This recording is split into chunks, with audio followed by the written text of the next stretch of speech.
ያልተበረሰ ያልተረገመ በባቢሎን ዘመን እንኳን ቋንቋዎች ሲረገሙ ያልተረገመ ያዙት። አሁን የጻድቁ እጅ መስቀላቸው ነው ማለት ነው። ያው ዘተገብረ በገና ወርቅ የተሰራ ነው። ሴቶች አይዳሰሱበትም።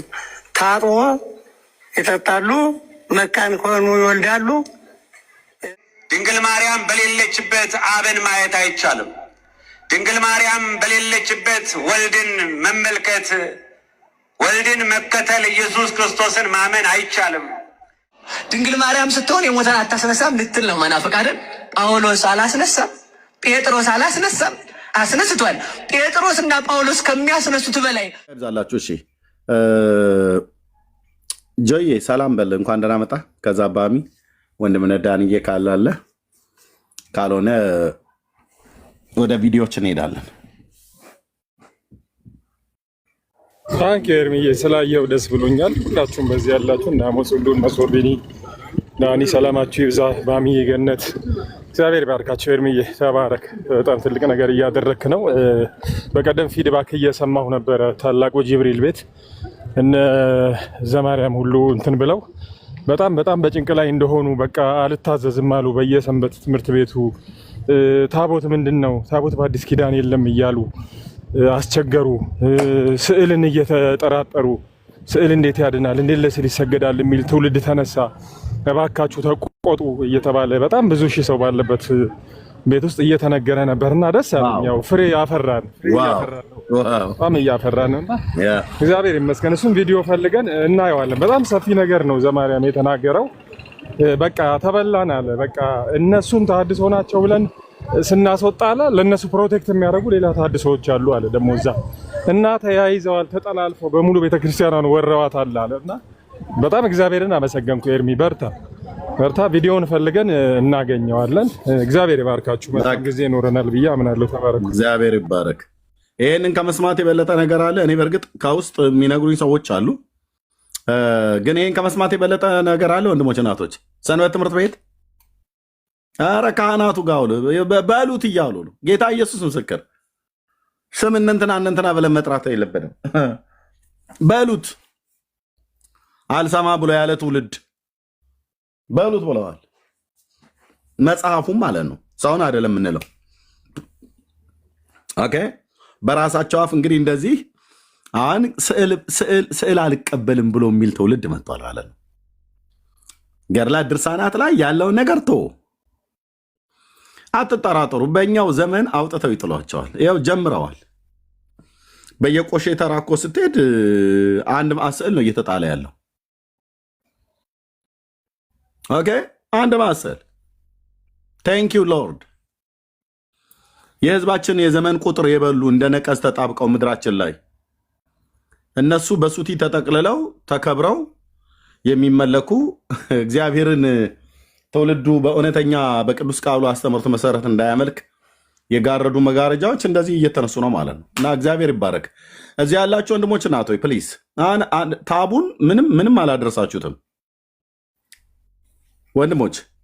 እዚህ ታቡና ኮፕሊንግ ሼሩን ከፍ ስታደርጉት በደንብ የሆነ ነገር እንኳን ቢሆን ታውቃላችሁ አይደል ወንድሞች? የግድ መናገር የለብንም። 530 ሰው አለ። ታብታቡ ቅድም ሼሩን ወደ ስንት አደረሳችሁት? ሼር ስንት ደረሰ? 18.6 ኦኬ፣ ወደ 18 ሺህ አካባቢ ነው። እሺ ኦኬ፣ ታቡ ይቀጥል ወንድሞቼ፣ ታቡ ይቀጥል። እስካሁን እኮ ቢያንስ ግማሽ ሚሊዮን መግባት ነበረበት። በቃ ስክሪኗን ቀስ ብላችሁ እያያችሁ እየሰማችሁ አድርጉት። ጌታ እግዚአብሔር ዘመናችሁን ይባርክ። ኦኬ፣ እግዚአብሔር እጅግ አድርገን እናመሰግናለን። ክብር ለጌታ ይሁን። ኦኬ፣ በቃ ስራ ተጀመረ ማለት ነው።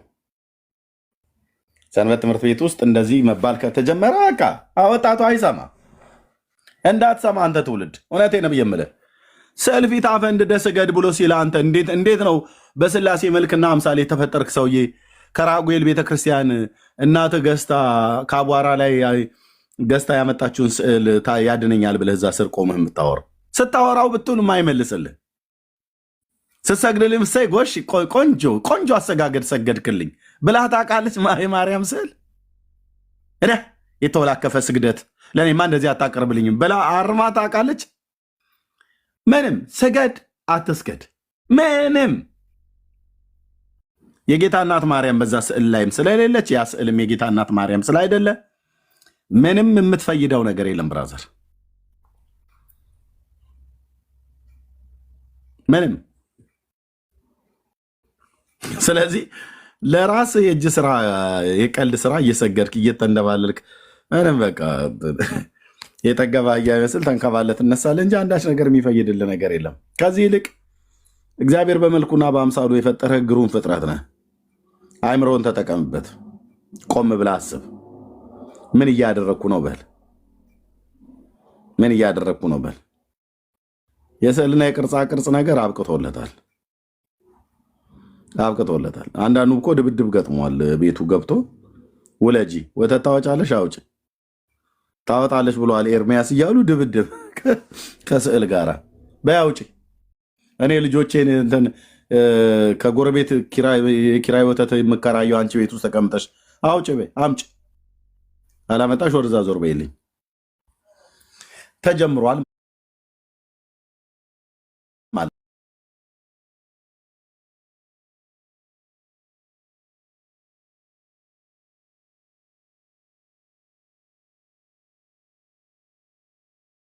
ቅዱሳን ሰላም ብያችኋለሁ። ከላይ ያላችሁ ከታችን ክርስቲያኖች ወንድሞቼ ጌታ ጸጋና ሰላም ይብዛላችሁ።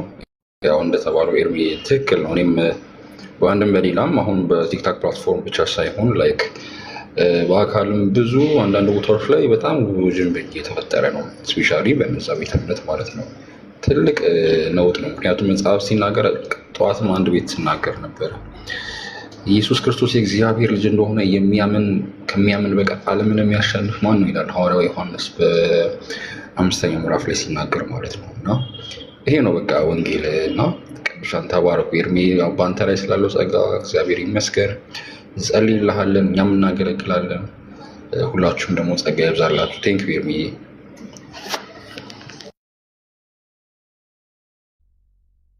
እሺ ቴንክ ዩ ባምዬ፣ ጸጋ ይብዛልህ። ኦኬ ወንድምነት ዳንዬ አለ። ኦኬ ቢዚ ሆኖ ነው ዳንዬ በሚችል ሰዓት አለ ወንድምነት። እሺ አንድ የምናደራችሁ አለው። እሺ ሰላም በል። ሰላም ብያለሁኝ ወገኖች፣ ሁላችሁንም የጌታ ጸጋና ሰላም ይብዛላችሁ። ተባረኩልኝ አለ ወንድምነት። ቴንክ ዩ ጸጋ ይብዛላችሁ። እሺ እግዚአብሔር እጅግ አድርገን እናመሰግናለን። ጌታ ይባረክ።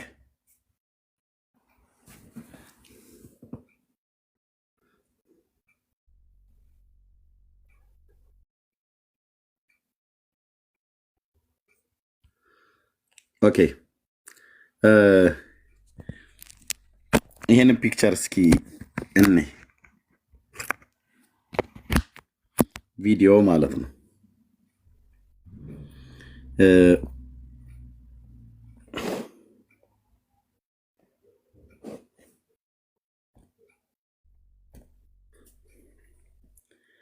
ኦኬ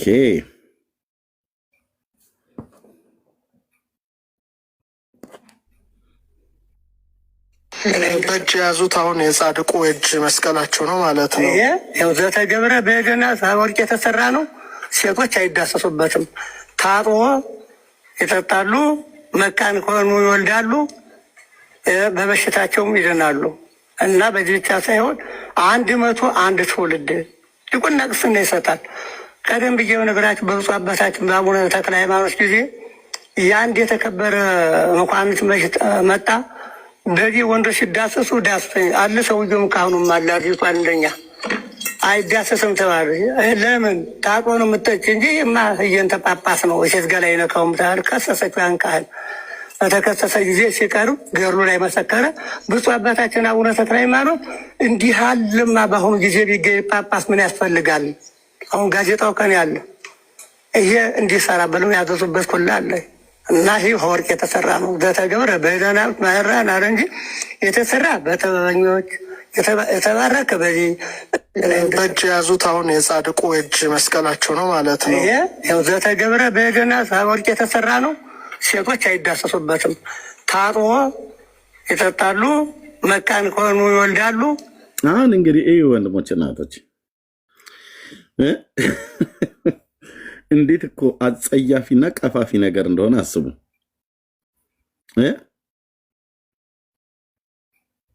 ሴቶች ታጥበው ይጠጡታል። መካን የሆኑ ሴቶች እንዲወልዱ የመስቀሉ ላይ ጭቅቅትን በደንብ አድርገው ያጥቡትና ይጠጣሉ። ይህ መስቀል ሲይዘው የሚውለው ማን ነው? ያው እንደሱ አይነቱ ቄስ ማለት ነው። አፍንጫውን ሲወረጉርበት የአፉን ልጋግ ሲጠርግበት የሚውለውን ሁሉ እጁ ላይ ያለውን ቆሻሻ መስቀሉ ላይ ያርፋል። ያንን እጣቢ ትጠጡታላችሁ ብሎ ይላል። ለምን? ልጅ እንዲወልዱ። መካንን የሚያስወልድ ማን ነው?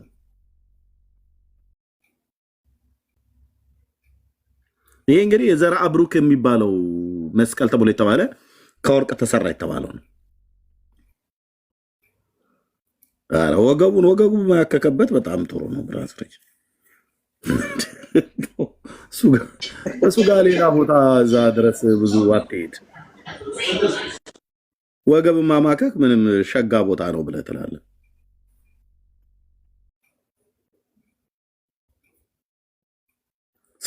ሽንቱን ሲሸና ሁሉ እንትን ተው። ለምን እንደምታስወሩኝ አሁን? እና ታጥቦ እናቶች ይጠጡታል። በተለይ ሴቶች መካን ይሆኑ። ሌላውን ልትሆን አሁን በጾሙ አታዞር።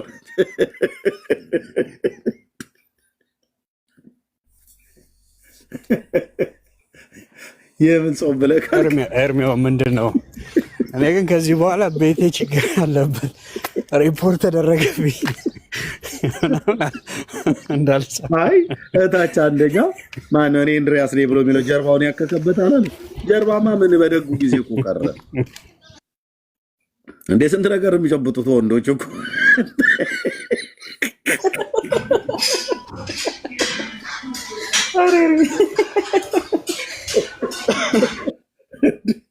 እንዴ!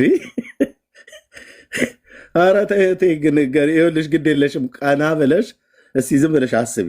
የመስቀል እጣቢ ጠጭና ትወልጃለሽ ተብለሽ ስትባይ ምን ማለት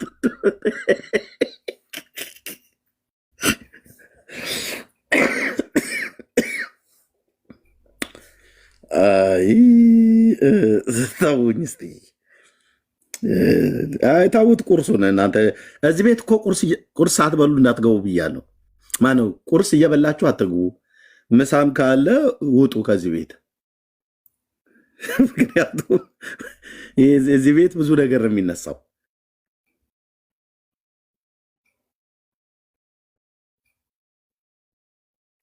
እንዴ ዘጋኝ ሊያስመልሰኝ ነው ሊያጥወለውለኝ ነው የሚባል ነገር የለም። አስባችሁ ግቡበት። ያው የመስቀል ጭቅቅት ታጥቦ ይጠጡታል። አሁን በዚህ እጃቸው እሳቸው ስንት ነገር ነው የሚይዙት በቀን ውስጥ። እውነቴን እኮ ብዬ የምለው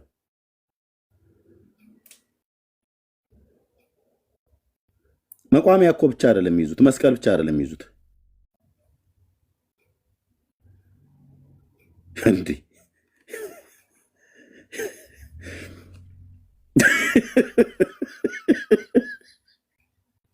ኧረ ተው፣ እኔ ግፍ አታስወሩኝ፣ ግፍማ አታስወሩኝ። እንዴ ምን ሆነዋል አንቱዬ?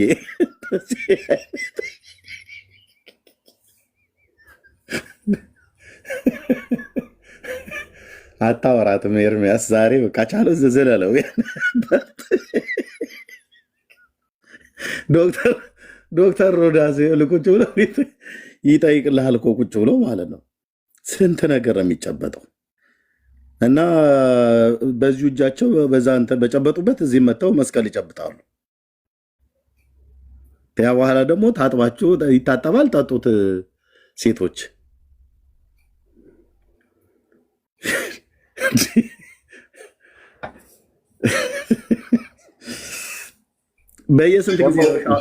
በየስንት ጊዜ ነው ሻወር የሚወስደው? ኤርሚ ሁሌ ደግሞ ወንድ ሴቷን ብቻ መሀን የሚያረጓትስ ነገር ደግሞ የሚያስቀኝ ለወንዱ መካንነት ለምን አያጠጡትም? ወንዱም እኮ መካን ነው ሊሆን ይችላል። ለሴቷ ብቻ ነው እንዴ?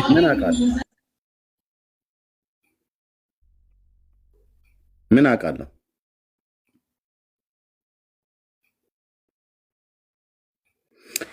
ኤኒዌይ አሁን ልጆችን መካንን የሚያስወልድ እናታችንን ሳራን፣ ርብቃን፣ የአብርሃም ሚስት ሳራን፣ የይስሐቅን ሚስት ርብቃን፣ የያዕቆብን ሚስት ሊያን፣ ማን ነው ራሔልን፣ የሳሙኤልን እናት ሐናን፣ እነዚህ ሁሉ መካኖች፣ የዘካርያስን ሚስት ኤልሳቤጥን፣ እነዚህን ሁሉ መካኖች ያስወለደ ማን ነው? እንዲወልዱ ኃይል የሰጣቸው ማን ነው?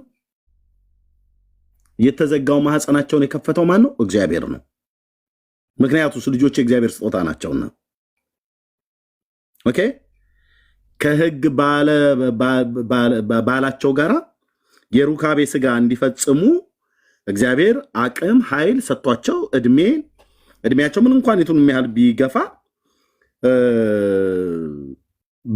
የመቶ ዓመት ሰው ሆኖ አብርሃም ልጁን ይስሐቅን የወለደው ወደ እናታችን ወደ ሳራ ገብቶ ከሷ ጋራ ህጋዊ የሆነ የሩካቤ ስጋ ፈጽመው ለመጸነስ በእምነት ኃይል አገኘች ይላል። አየ ለመጸነስ በእምነት ኃይል አገኘች። ለመጸነስ እኮ ከባሏ ጋር የሩካቤ ስጋ መፈጸም አለባት። አዎ ያንን የሩካቤ ስጋ ደግሞ ኦልሬዲ ዴድ የሞተ ነው። ቅዱስ ጳውሎስ ሮሜ ላይ ሲጽፈው ምውት የሆነውን የራሱን ስጋና የሳራን ማህፀን ሳይደክም በእምነት ተመልክቶ ይላል። ኦልሬዲ እኮ ዴድ ሆኗል፣ በቃ ሞቷል። ምንም አይነት ነገር የ91 ዓመት አሮጊት የግብረ ስጋ ግንኙነት ለማድረግ ምንም አይነት ተነሳሽነት አይኖራትም። ኤርሚታው ይሄማ የአምላኬ እግዚአብሔር ቃል ስለሚናገር እኮ ነው የምናገረው። ሮሜ 4 ላይ ማለት ነው። ምንም ምውት የሆነውን የራሱንና የሳራን ማህፀን ሳይደክም በእምነት እየተመለከተ ይላል። የተስፋን ቃል የሰጠው እንደሚፈጽም አጥብቆ እየተረዳ በእምነት በረታ እንጂ ባለማመን ምክንያት አልተጠራጠረም ይላል። ያው የቱ ጋ ነው?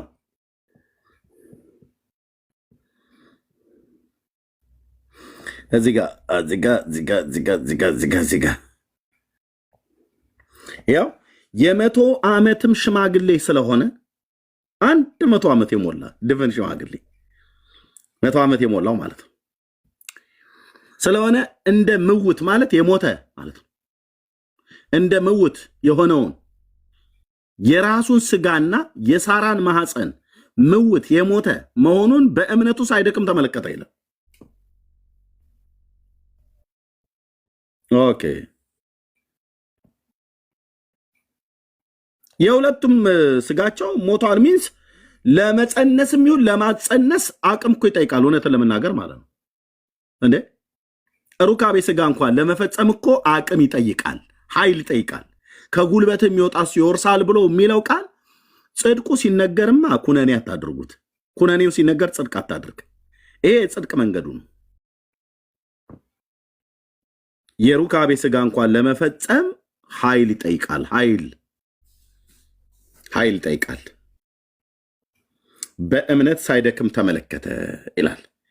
ለእግዚአብሔርም ክብርን እየሰጠ የተሰጠውንም ተስፋ ደግሞ ሊፈጽም እንዲችል አጥብቆ እየተረዳ በእምነት በረታ እንጂ ባለማመን ምክንያት በእግዚአብሔር ተስፋ ቃል አልተጠራጠረም ይላል። ሃሌሉያ።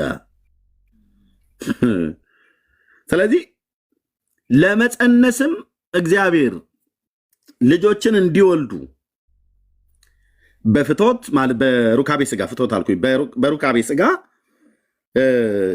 ለመገናኘት ከህጋዊ ሚስቱ ከሳራ ጋር የግብረ ስጋ ግንኙነት ፈጽሞ እሷን ፈጽማ ኃይልን አግኝተው እሱንም ለማድረግ ኃይል አግኝተው እናም እንደገና ለመጸነስም እግዚአብሔር ኃይል ሰጥቷት ጸነሰች። አሮጊቷ የ91 ዓመት ታሪክ የ91 ዓመት ዕድሜ ያላት ሴት በዚህ ፕላኔት ላይ ሆኖ የማይታወቅ እንዴት ድንቅ ነው! እንዴት ድንቅ ነው! አየህ፣ ይህንን ታዲያ ሳራን እንድትወልድ ልጅን እንድትወልድ ኃይልን በእምነት አገኘች ብሎ የሚል ያንን ኃይል ያንን እምነት የሰጣት ማን ነው? እግዚአብሔር ነው። የእናታችን የሳራ የመካኒቱ አምላክ እግዚአብሔር ዛሬም ልጅን የሚሰጥ እሱ እንጂ የመስቀል እጣቢ የመስቀል ጭቅቅል ጠጥታችሁ አይደለም የምትጸንሱት። ያስጠላል እኮ ወንድሞች እናቶች።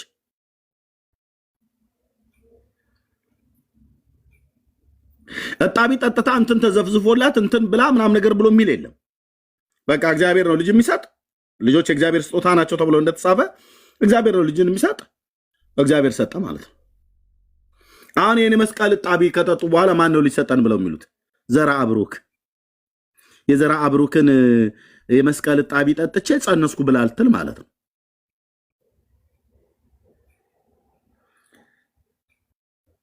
እባካችሁ ወደ እግዚአብሔር ፊታችሁን አዙሩ። እግዚአብሔር ነው ልጅን የሚሰጥ፣ እግዚአብሔር ነው ሚስትን የሚሰጥ፣ እግዚአብሔር ነው ትዳርን የሚሰጥ፣ እግዚአብሔር ነው ጤንነትን የሚሰጥ፣ እግዚአብሔር ነው ሁሉንም ለሁሉ የሚሰጥ፣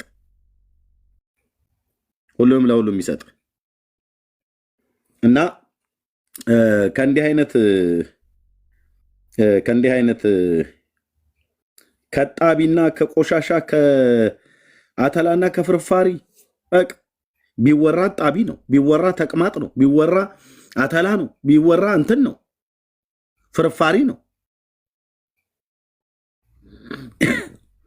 እዛኛው ዘራ ብሩክ መቃብሩ ጋር ሄደ የመቃብሩን አፈር ይልሃል። ደግሞ መስቀሉ ታጥቦ ይልሃል። ዞር ስትል ጸጉሩ ይልሃል። የሰውየው ምንም እኮ የቀረ ነገር የለም። የዘራ ብሩክ የሚባለው ሰውዬ ጥፍሩ ለድህነት የዘላለምን ሕይወት ይሰጣል ይልሃል።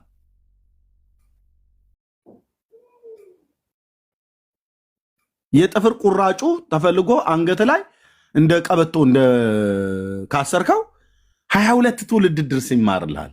የዘራ ብሩክ ጥፍር ከየት ነው የምታገኘው? አሁን ሰውየው መቼም እንደኛ ሰው ስለነበረ 20 ጣቶች አሉት። የእግሩ 5 5 10 የእጅ 5 5 10 ማለት ነው። እስከ ዛሬ ድረስ የማያልቀው አትጠይቅም።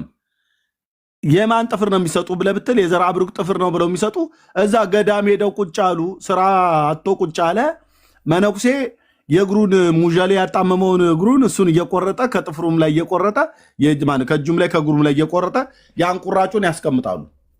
ገዳም ውስጥ ያሉ ገዳም ውስጥ የሚሄዱ ያሉ እዛ የሚያገለግሉ የእነሱ እግራቸው ጥፍራቸው እዛ ይቆረጣል። የጥፍሩ ቁራጭ ይቆለላል። ከተቆረጠ በኋላ ከዛ ስትሄድ የአባታችን የዘራ ብሩክ በረከታቸው ይደርብህና ብለው ከዛ የተቆረጠ ጥፍር አንስተው ይሰጠዋል። ከአዲስ አበባ ድረስ ችኳንታ ተከራይተህ አልጋ በአልጋ ነው መንገዱ ወደ ዘራ ብሩክ ሲሄዱ ብለህ የሰላሌና የፊቼን መንገድ ንፋስ እየወለወለ ሄደህ የአባይን በረሃ ተሻግረ ሄደህ ጎጃም ድረስ ይዘህ የምትመጣው ምንድን ነው? ጥፍር፣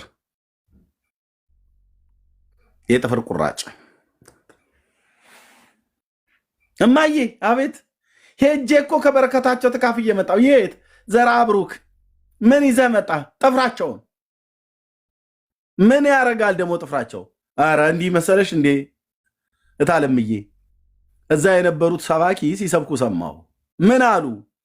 የአባታችን የዘራ ብሩክን ጥፍር ቁራጭ የያዘ 22 ትውልዱ መንግስተ ሰማያት ይገባል ብለዋል። እና እዚህ ቤት ያሉ የኔ ወንድሞቼ እህቶቼም፣ አንቺም እናቴም አባቴም የሞተው አያቶቼ ሙሉ በሙሉ እኔ ጥፍሩን ብቻ ስላሰርኩኝ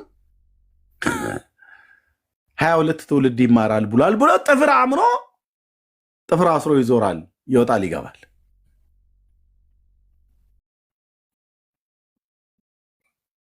አቤቱ ጌታዬ፣ አቤቱ ጌታዬ፣ ለዚህ ትውልድ ኢየሱስ ጌታ ነው ብለህ ስትል አይኑን ያጉረጠርጣል፣ ይሰድብሃል፣ ይረግመሃል።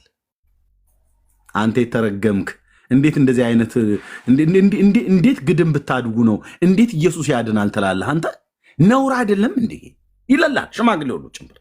በተወለድኩበት ቀይ ባደግኩበት መንደር ታሰድብኝ እንዴ አንቺ እንዴት ኢየሱስ ክርስቶስ ጌታ ነው ብለሽ ትያለሽ? ነውር እኮ የነውር እኮ ነውር እኮ ነው። እንዲህ እኮ እኛ አባቶቻችን እኮ እንደዚህ እኮ አላስተማሩንም፣ እንደዚህ እኮ አልነገሩንም። እውነታቸውን እኮ አባቶቻቸው አልነገሯቸውም። የነገሯቸው ነው ጨሌ፣ ቆሌ፣ ቦረንትቻ፣ ቃልቻ እንደዚህ ነው። ከዛ አለፍ ገደም ቢል ደግሞ ያው በቃ እመቤቴ ወላዲቴ አዛኝቷ ርሪቷ እያሉ ማለት ነው።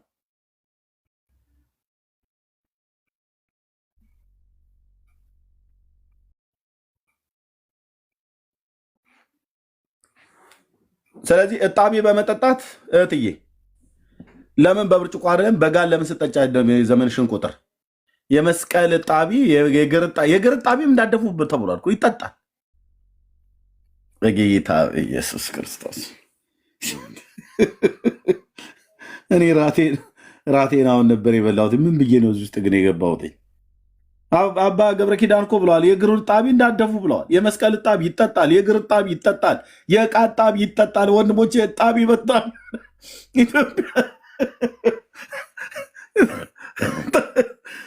ድርሳነ መድኃኒዓለም ስታነበው የጋን እጣቢ ይላል። የድስትና የጋን እጣቢ የድስቱ እንኳን እንደ ምናልባት ያው ወጥም ስለሚሰራበት እጣቢ።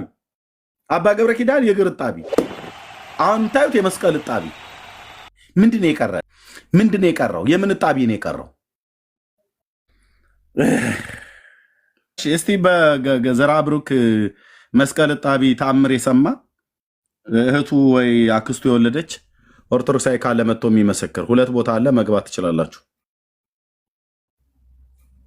የዘራ ብሩክ የመስቀል እጣቢ ጠጥተው የወለዱ ሴቶች የምታውቁ እስቲ ታምራታቸውን ተናገሩ፣ እንስማችሁ። እኛ ምን ጠይቃችሁ?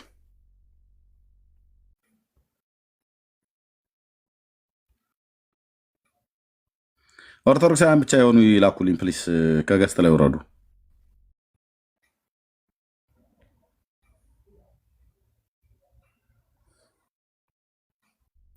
አለ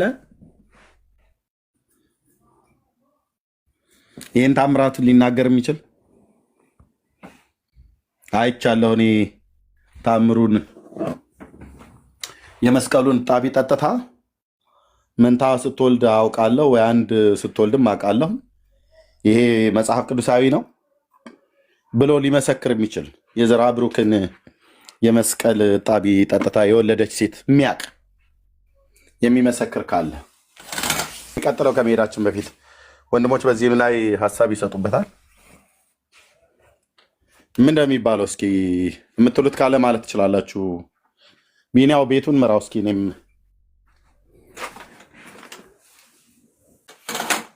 እሺ ዳኒ ያለ ያ እኔ በመጀመሪያ የሕክምናውንም ፓርት ነው መንካት የምፈልገው። መካንነቱን ሁሉ ጊዜ ከሴት ጋር ማያያዝ በራሱ እኛ ማህበረሰብ ላይ ያለ ችግር ነው። ስለዚህ አሁን የእሳቸውም አንደኛው እና የዶክተር ተብዬውም ያው ፒኤችዲ ያለኝ ነው የሚለው የእሱም ችግር እሱ ነው። እስቲ እና ለወንዱ መካንስ ለምን አያጠጡትም? ሁለተኛ በዚች ቤተክርስቲያን ስፔሻል በዚህ በኦርቶዶክስ ቤተክርስቲያን ውስጥ ያለው ለሴቶች ያላት ቦታና ስፍራ በጣም የሚያሳይ ነው። ንቀትም ጭምር የሚያሳይ ነው። ኦኬ በሁሉ ነገር ከቤተክርስቲያን እንዳትቀርብ፣ ከቤተክርስቲያን 40 ክንድ እንድትርቅ በወር አበባ ጊዜ፣ ከዛ ደግሞ አልፎ መጥቶ ደግሞ አሁን ጭራሽ የመስቀል እጣቢ ትጠጣ ወንዱ ደግሞ ይሳለም የሚል ደግሞ እንደዚህ አይነት ዲስክሪሚኔሽን እጅግ የሚያሳዝን ነው። ስለዚህ ኦርቶዶክሳውያን ልትነቁ ይገባቸዋል። ስፔሻሊ ሴቶች በደንብ ልክ እንደ እስልምና እንደምታውቁት ለወንዶቹ 72 ደናግሎችን በገነት ውስጥ በጀነት ያዘጋጃል፣ ለሴቶቹ ግን ምንም የለም እና ተመሳሳዩ ነገር ነው አሁን ኦርቶዶክስ ጋር ያለው። የኦርቶዶክሱ ደግሞ እጣቢ ምናምን ለሴት ደግሞ ምንም የሌለበት መሳለሙን ደግሞ ለወንዶች መስጠቱ በራሱ ደግሞ ስህተት ነው። ስለዚህ ከእንደዚህ አይነት የጨለማ አሰራር እንድትወጡ ነው። ሲጀመር እጣቢው መሳለሙ ምንም የሚጠቅም ነገርና የሚፈይር ነገር የለውም። ይሄ የአቡነ ዘራ ብሩክ መስቀል ነው፣ የገሌ መስቀል ነው፣ ከሰማይ የወረደ ነው ብትሉ በማቴሪያል ላይ የተመሰረተ ክርስትና የለም። ጌታችን ኢየሱስ ክርስቶስ ስሙ ነው መድኃኒት፣ ደሙ ነው መድኃኒት። ስለዚህ በክርስቶስ ኢየሱስ ደምና ስም መፈወስና ከየትኛውም አይነት እስራት መፈታት እየቻላችሁ ከእንደዚህ አይነት ተስፋ ምንድነው በእንደዚህ አይነት ተስፋ ውስጥ መኖሩ በራሱ ህዝባችንን ምን ያህል ጨለማ ውስጥና መከራ ውስጥ እንደሚያሳልፉት ያሳያል። ይሄንን አሜን ብሎ የሚሰማ ይሄን እነዚህን ሰዎች አስገቡት ዳጊን ኧረ በመቤቴ እያለ ነው።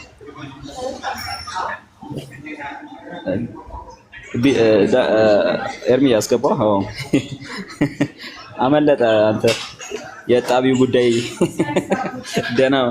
ደና በጣም ፈኒ ፓርት ነበረና ዌልከም ዳጊ።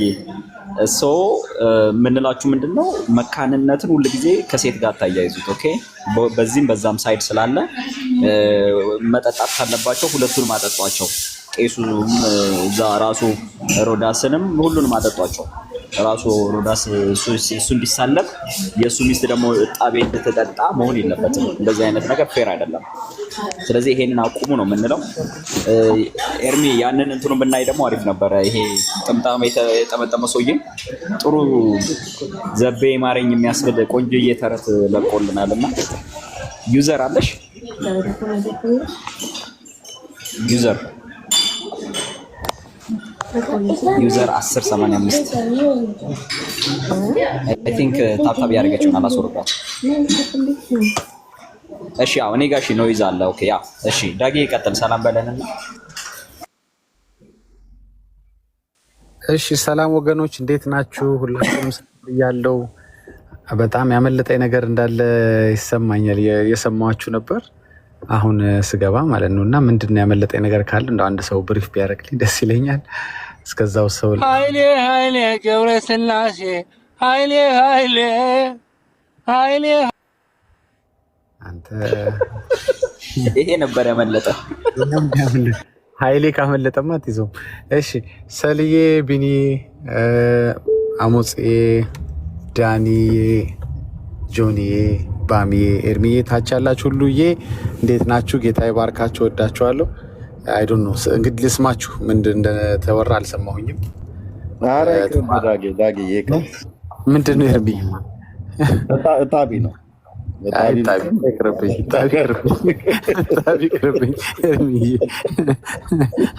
እኔ እኮ ምን አይነት ጉድ መጣ?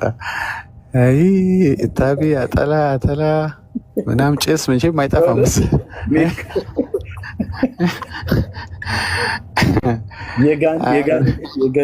ከጋን እጣቢ እስከ እግር እጣቢ፣ ከእግር እጣቢ እስከ መስቀል እጣቢ፣ እጣቢ በጣቢ ሆኗል እኮ ምድሪቱ። ምንድን ነው መተጣጠም? እንደ ሙስሊም አበዙ የሆነ ነገር በኢየሱስ ክርስቶስ። በጣም እኔ እኮ እውነት በጣም ነው እኮ ሹክ የሚያደርግ። እንዴት አባላና ፈርፋ አሁንም እየፈሰሱ ነው አብሮ አንዴ የመጨረሻ ሶሪያ ወንዞች አብሮ እየፈሰሱ። አይ እስኪ ልስማቸው ነው። አገራችሁ መካን የሆኑ ሴቶች ምናምን ካሉ ሪፈር ጻፈላቸው። እዚህ የመስቀል ጣቢያ ያለላቸው ለመካንነት። ኧረ በኢየሱስ የአሜሪካ በህግ አትለቅህም አልኩ። በህግ ተበሰብሳለህ። ሄዶ ወህኒ ነው የሚቀጡ። ይሄ ሰው ሪስፔክት ማድረግ ነው ተብሎ ይሄ መጨረሻ እንዲህ አይነት ቆሻሻ ነገር በፍጹም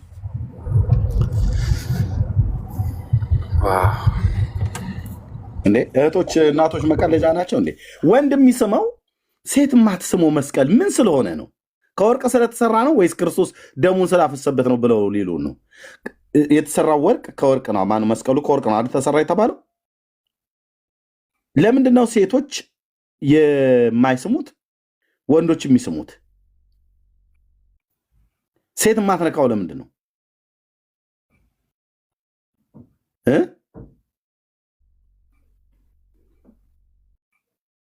ወንዶች እስኪ መልሱ። ሴቶች የማይስሙት ለምንድን ነው? እሱ ነገር በጾታ ሆነ እንደ ኤርሚ እንዴ! በጣም እኮ የሚገርመው በእውነት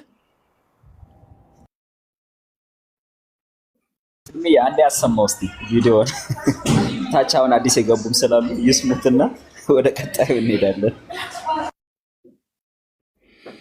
አቤት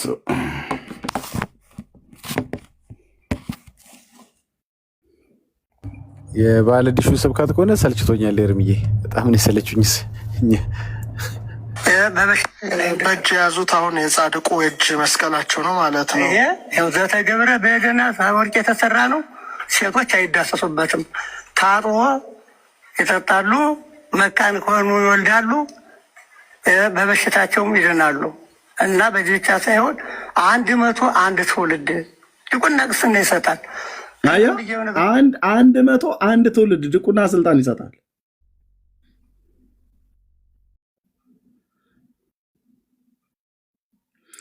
ሴቶች የማይስሙት ወንዶች ብቻ እንዲስሙት የተደረገው ለምንድን ነው ጥያቄው?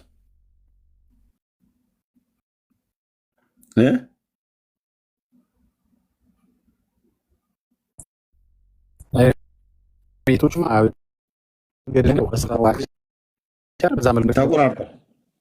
ዳጊ ያስፈልጋት ምን ነበር እሱ ገድል በምራቋ ድርሳነ ዑራኤል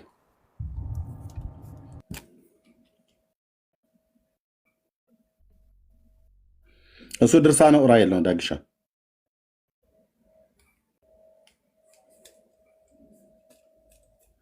ለእናቶቻችሁ ለእህቶቻችሁ ተናገሩ ወንድሞች፣ ከእንዲህ አይነት አጸያፊ ነገር እንዲጠበቁ።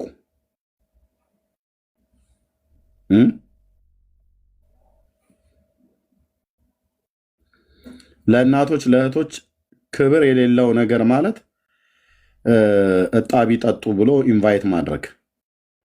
ወንዱ ይስማል በአፉ መስቀሉን፣ በአፋቸው ሲስሙ የዋሉትን ካፋቸው ላይ ያለ አክታ ምራቅ ሁሉ ጭምር እዛ ላይ ያርፋል። እሱን ታጥበው ሴቶች ይጠጣሉ። ያው በሃይማኖቱ ቤት ሴት እኮ እርኩስ ነች ነው ብሎ የሚሉት። እግዚአብሔር ምሕረት ያርግላችሁ። ያለ እነሱ ግን መኖር እንደማንችል ግን አታውቅም። ያለ እህቶች ማለት ነው። እያንዳንድህ እናት ቢሆን እምዬ፣ ሚስት ብትኖር ሃኒ ብለህ ተጣብቃ ነው የምትኖረው እንደ ጨሪ። ግን እነሱኑ ደግሞ እርኩስ ያደርጋሉ፣ እነሱኑ ደግሞ ያቃልላሉ።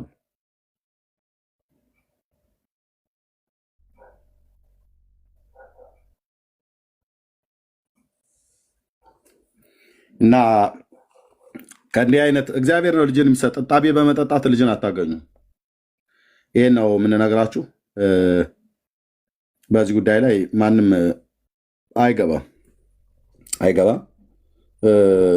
እንዴ ዳጊ ለምንድን ነው እኛን ሰው እያታንሳቸው ብለህ ያልከው? ማን ነበሩ ስማቸው ታውቃቸዋለህ? ባለ ጥምጣሙ ሰውዬ አባዲሽ ናቸው። አባዲሽ እንትናቸው ነው ጭንቅላታቸው ላይ የተቆለለውን ነው እንትን ብለህ ማን እውነተኛ ስማቸው? በእርግጥ ማንም ስማቸውን የነገረኝ የለም ኤርሚ። እስካሁን ድረስ ቆሞስንም ጠይቃቸው ነበር፣ እሳቸውም አላወቋቸውም። አዲስ መናፍቅ ናቸው አሉ።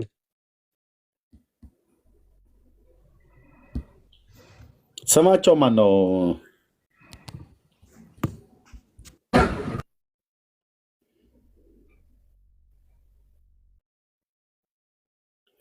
ማነው ስማቸው? ሶል አዲሱ ሰውዬ ማርያም ሰው ስላሴን ክዶ ማርያምን እንኳን ካልካደ መንግስተ ሰማያት ይገባል ብሎ ሲሉ የነበሩት በደንብ አልያዝኩትም። አንድ ሰው ግን ሲጠራቸው ማነው ዘማርያም ይሁን የሆነ ትምህርትም አላቸው ምናምንም እንዲህም ነው እንዲያ ነው ሲል ነበርና ማን ነው ያለው? እባክህ አልያዝኳቸውም። ግሩም መሰለኝ። ግሩም መሰለኝ። ግሩም ነው። ግሩም ነው የሚባለው መሰለኛል። ያ እንደዛ ሲል እንደዚህ ስላችሁ መሰለኝ ሰማሁት። ዩቲዩብ ላይ ቆይ እናያቸዋለን። መምህር ግሩም መሰለኛ ታች ላይም እየጻፉ ነው። ያ ግን እኮ ምን የመሰለ ቆንጆ ስም እኮ ነው የሰጣቸው። ዳጊ ተመችቶኛል። አባዲሽ የሚለው ዳጊ እኮ እዚሁ ክርስትና ስም ማውጣት ጀመረ። አባዲና ይሻላል ብዬ ነው ኤርሚ። ኦኬ አይችልም። የድንግል ማርያም ድርሻዋ የሞተን ማስነሳት ነው። ሰው ስላሴን ክዶ መንግስተ ሰማያት መግባት አይችልም። የድንግል ማርያም ድርሻዋ የሞተን ማስነሳት ነው። መቤታ ማለት ስላሴን ክዶ ማርያምን ካልካደ ይገባል ብለዋል ነበር እንዴ?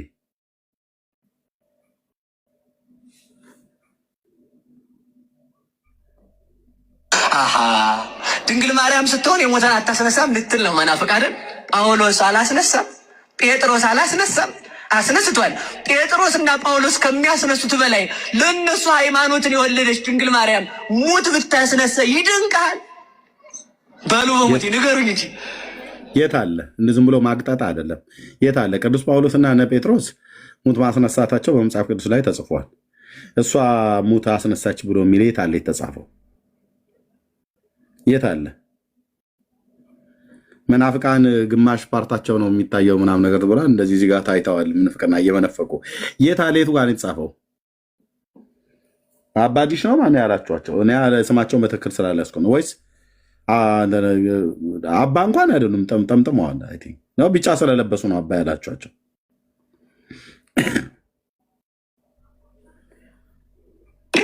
ጴጥሮስ እኮ ስጋው ደሙን ተቀብሎ አምኖ ነው አይደል?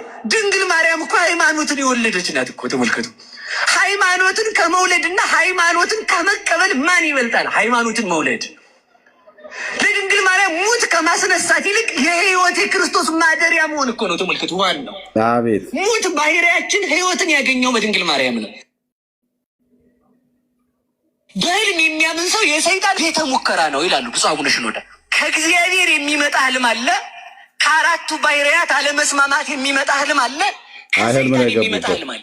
ቆይ ህልም ላይ ገቡበት። የት አለ? የት አለ? ስለ ማርያም ብለው ሰሞኑ ሲናገሩ የነበረው ለምሳሌ አንድ ሰው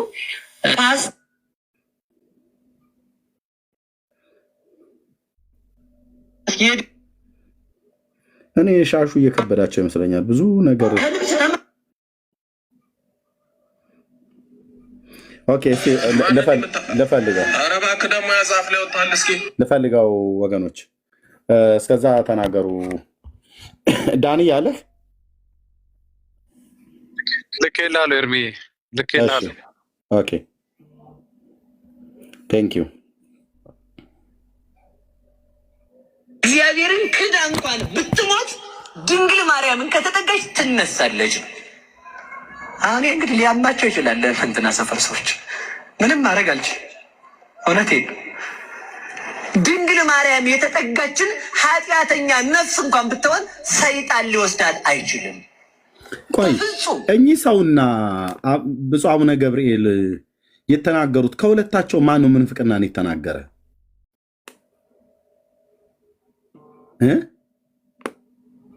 ማነው ምንፍቅናን የተናገረ? ዳጊ ኔትወርክ ቀይ ነው። ዳጊ የጋንቱን ነው። እሺ 6 ሰዓት እና 1 ሰዓት ላይ ያሉትና ያጋንንቱና ኤርሚ ላክለሱ ብፁዕ አቡነ ገብርኤል ማርያም ቤዛዊተ ኩሉ ዓለም ብለው በማለታቸው ከሊቅ እስከ ደቂቅ ከባልቴቱ እስከ ሊቃውንቱ የተባሉት ወጥተው ሰደቧቸው እና እሳቸው የተናገሩት ምንፍቅና ነው ተብሎ ነው ወጥተው የተሰደቡት። እኚህ ሰው ግን የተናገሩት ምንፍቅና ነው ወይ ከብፁዕ አቡነ ገብርኤል ንግግር ስለሚያንስ ስለሚበልጥ ነው ወይስ የእግዚአብሔር ጉዳይ ሲሆን ለኦርቶዶክስ ምኗም አይደለም? የማርያም ጉዳይ ሲሆን ግን እያያችሁ ነው። ብፁዕ አቡነ ገብርኤል ማርያም ቤዛዊተ ኩሉ ዓለም አትባልም ብለው ስላሉ እንዳለ ከጳጳሳቱ እስከ ባልቴቱ ድረስ ሰደባቸው። የተነካቸዋ ማርያም ስለሆነች ማለት ነው። እዚህ ስላሴ ተክዶ መንግስተ ሰማያት ትገባለህ ብሎ የሚል ክዳ እንኳን ብትሞት ድንግል ማርያምን ከተጠጋች ትነሳለች። አሁን እንግዲህ ሊያማቸው ይችላል ለፈንትና ሰፈር ሰዎች።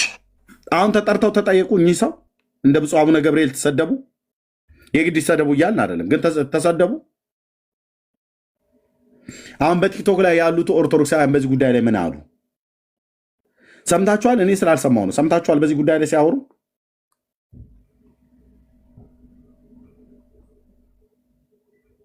እኔ በግሌ ስላልሰማሁ ነው። ወንድሞች እናቶች፣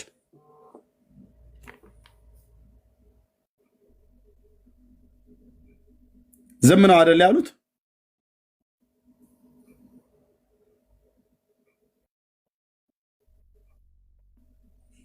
አዎ ዝም ነው፣ ምንም የለም። ለምን? ውስጡን ለቄስ የሚል ተረት ሳይኖር አይቀርም። አይ የእውነት ግን ለምን አልታዘባችሁም?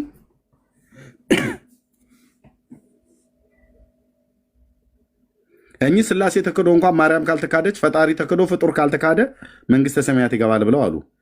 እኛኛው ግን ብፁዕ አቡነ ገብርኤል ግን ማርያም ቤዛዊተ ኩሉ ዓለም አትባልም ብለው ስላሉ ግን አገር ምድሩ ተነስቶ ወረፋቸው፣ ሰደባቸው።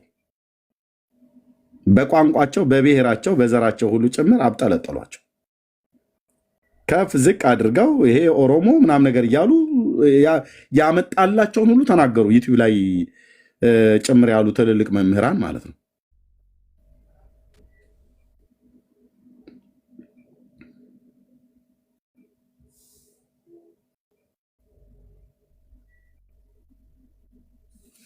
አየ ቤቱ የእግዚአብሔር ክብር ስትነካ ምንም ደንታቸውም አይደለም። መጽሐፍ ቅዱስ ቢቀደድ ይህን ያህል አይጮሁም። አይተናቸዋል፣ ቼክ አድርገናል። ራሳቸውም ጴንጤው መጽሐፍ ቅዱስ ሲቀደድበት ለምን ሙስሊምን አልተናገረም አሉ። ለምን እነሱ አልተናገሩም? እኛ ተናግረናል፣ እነሱ ለምን አልተናገሩም? መጽሐፍ ቅዱስ አይመለከታቸውም። ስዕል ሲቀደድ ያብዳሉ። መጽሐፍ ቅዱስ ሲቀደድ ደንታቸው አይደለም። ማርያም ተሰደበች ብለው ሳትሰደብ ቤዛ አትባልም ተብሎ ስለተባለ አበዱ። እግዚአብሔር ግን እንደዚህ ተክዶ ፈጣሪ ተክዶ ፍጡርን አምኖ ሰው መንግስተ ሰማያት ይገባል ተብሎ ሲባሉ ዝም አሉ። ይሄ ነው እንግዲህ ወንድሞች፣ ሚዛናቸው ይሄ ነው፣ አስተምሮታቸው ይሄ ነው።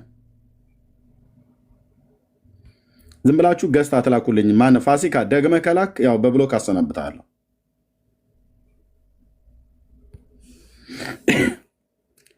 እና እንደዚህ አይነት ነገር ነው ያለው። ዳጊ ኔትወርክ እኮ እምቢ አለ።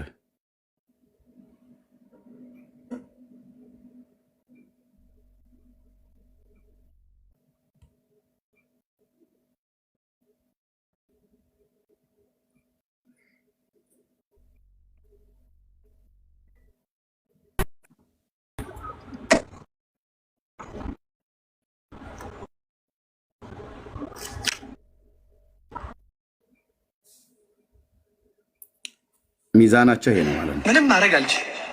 እውነቴን ነው። ድንግል ማርያም የተጠጋችን ኃጢአተኛ ነፍስ እንኳን ብትሆን ሰይጣን ሊወስዳት አይችልም። በፍጹም አምኜ የምነግራችሁ ከድንግል ማርያም የተለየች ነፍስ አትድንም። እግዚአብሔርን ክዳ እንኳን ብትሞት ድንግል ማርያምን ከተጠጋች ትነሳለች። አሁን እንግዲህ ሊያማቸው ይችላል። እንትና ሰፈር ሰዎች ያውቃሉ እኮ ምን እንደሚያመን እኮ ያውቃሉ። ታውቃላችሁ ምን እንደሚያመን ምን ነገር ሲነካ እንደማይሆንልን ያውቃሉ። የእግዚአብሔር ነገር ሲነካ እንደሚያመን ያውቃሉ።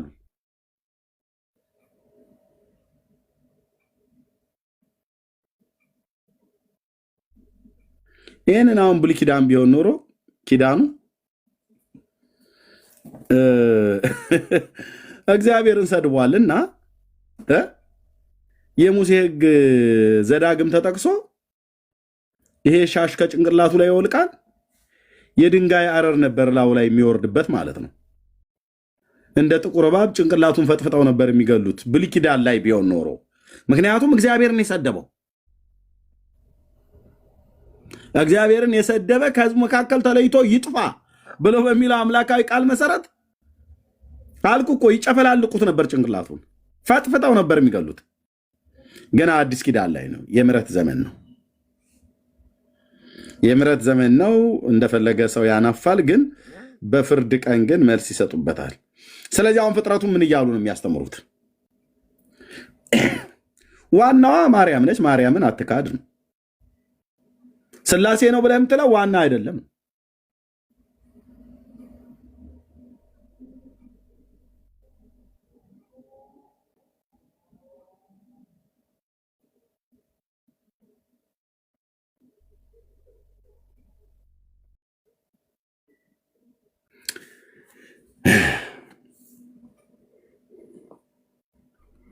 እሺ እኔ አስተያየታቸውን ለምን ዝም አሉ? ኤርሜ ትሰማለህ? አሁን አዎ ትሰማለህ ዳግሻ? እኔ አዲስ ቪዲዮ የለጠፍኩት አለ። እሱ ላይ ምን አሉ መሰለህ? አዲሱ ደግሞ ሰውዬ ያለ ማርያም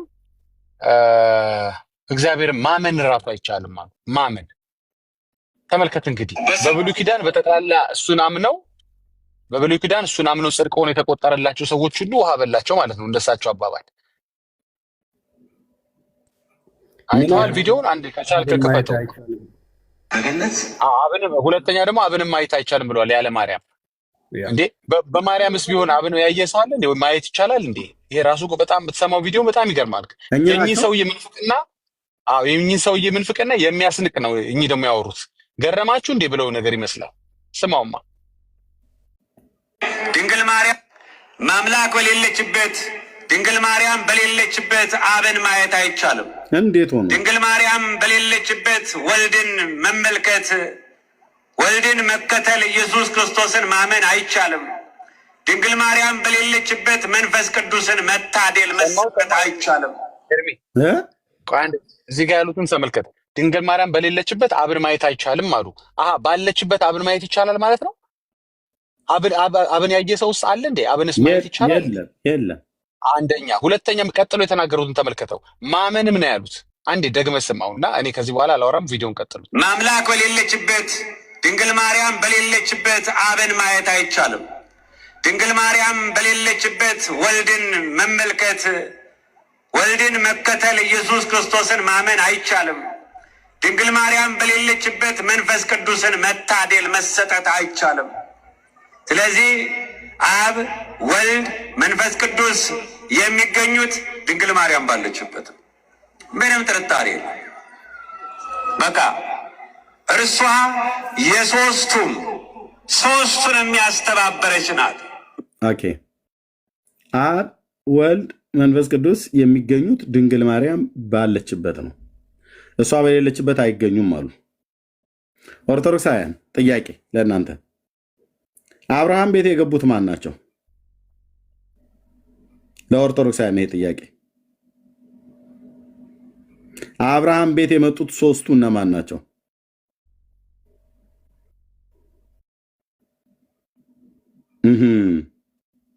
አብርሃም ቤት ስላሴን ያስተባበረችው እሷ ናት ያሉትንም አትርሳው ኤርሚዬ። አዎ ቆይ ማስተባበሩም ላይ እሷ አንድነቱንም እሷ ብቻ እንግዲህ በየፈርጅ ያስቀመጠችው። አብርሃም ቤት ማን ናቸው ገቡ ብላችሁ መጽሐፉ አይልም። በእርግጥ ማን ነው ገቡ ብላችሁ ስትሉ የነበረችው ኦርቶዶክሳውያን? ስላሴ ገቡ አብርሃም ቤት ትሉ ይል እንዴ? ታዲያ አብርሃም ቤት አብ ወልድ መንፈስ ቅዱስ ስላሴ ከገቡ ማርያም በዛ ነበረች እንዴ? ምክንያቱም ድንግል ማርያም በሌለችበት አብ ወልድ መንፈስ ቅዱስ አይገኙም ብላችኋል። ነበረችው የአብርሃም ቤት?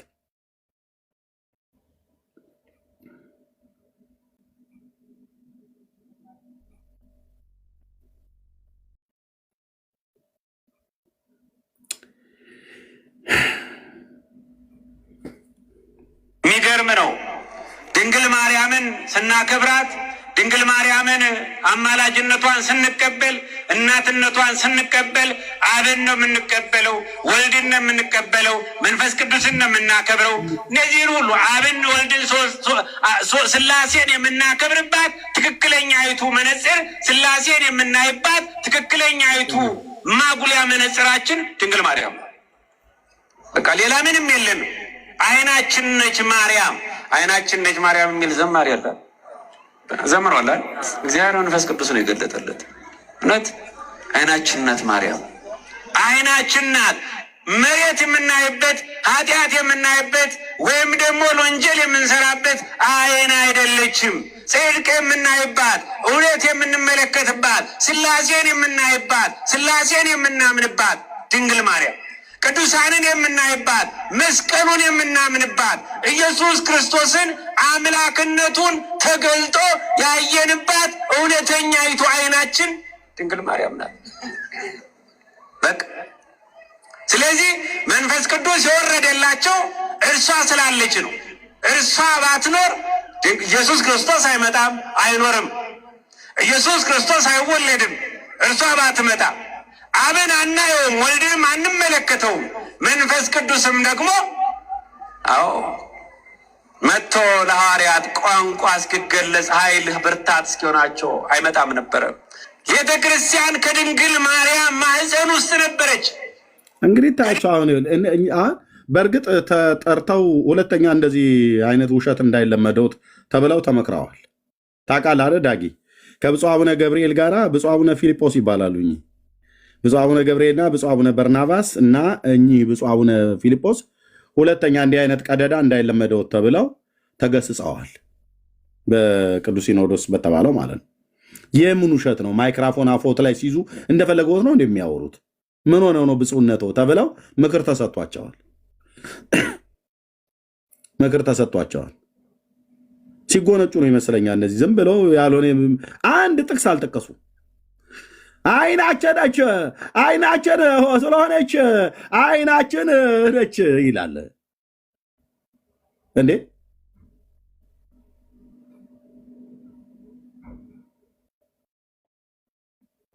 ምን ማለት ነው? የስላሴ ያስገኝ እሷ ሆና አረፈችው አይደል?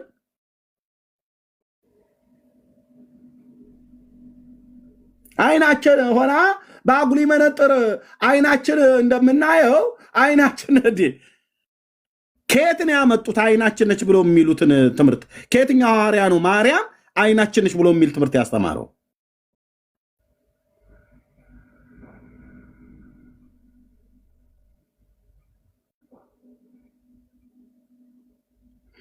በጌታ በኢየሱስ ክርስቶስ በዚህ ስብከታቸው ተገስጸዋል። ባይዞ ይቅርታ ጠይቀዋል ገብተው ሁለተኛ እንዳይለመዶት ብለው ማለት እዛ ብዙ ጥሩ ጥሩ አባቶች አሉ። እንዲህ አይነትን አሁን እሳቸው ዝም ብለው ያወሩትን አርቲ ቡርቲ የሆነ ወሬ የማይቀበሉ ብዙ አባቶች አሉ። ተጠርተው ተመክረዋል፣ ተገስጸዋል። ሁለተኛ እንዳይለመዶት አባታችን እንዴ ያስበሉናል ተብለው ማለት ነው። ይህን ተዋቸው። ይህንን ዘለለው ዳጊ ይህን ድንግል ማርያም ማህፀን ውስጥ እዚያ ያወሩበት የነበረው ቋንቋ ግዕዝ በገነት እግዚአብሔርና አዳም ያወሩበት የነበረው ቋንቋ ግዕዝ ነው። ማነኛ አለ ደግሞ ይሄኛው ስንጽፈው ማነኛ አለ ደግሞ ይሄኛው ከየት ነው ያመጣህብን ዳጊ? እዚህ ጋር እኮ የሚያስቀው መሰለህ ኤርሚ፣ እግዚአብሔርና አዳም የሚያወሩት በግዕዝ ነው አለ። ሰይጣንስ በምን ነበር ሔዋንን ያወራት? እፉ አደርከ እያላት ነው። እፉ አደርኪ አደርከ ለወንድ ነው። ሰይጣንም ግዕዝ ይችላል ማለት እኮ ነው። ማነኛ አለ ደግሞ ይሄኛው? ይሄ አርቲስት ነው እንትና ምን ሲሆን እዚህ ውስጥ እንደገባ አላውቅም። እየተወነ መሰለኝ እዚህ ላይ ራሱ አይ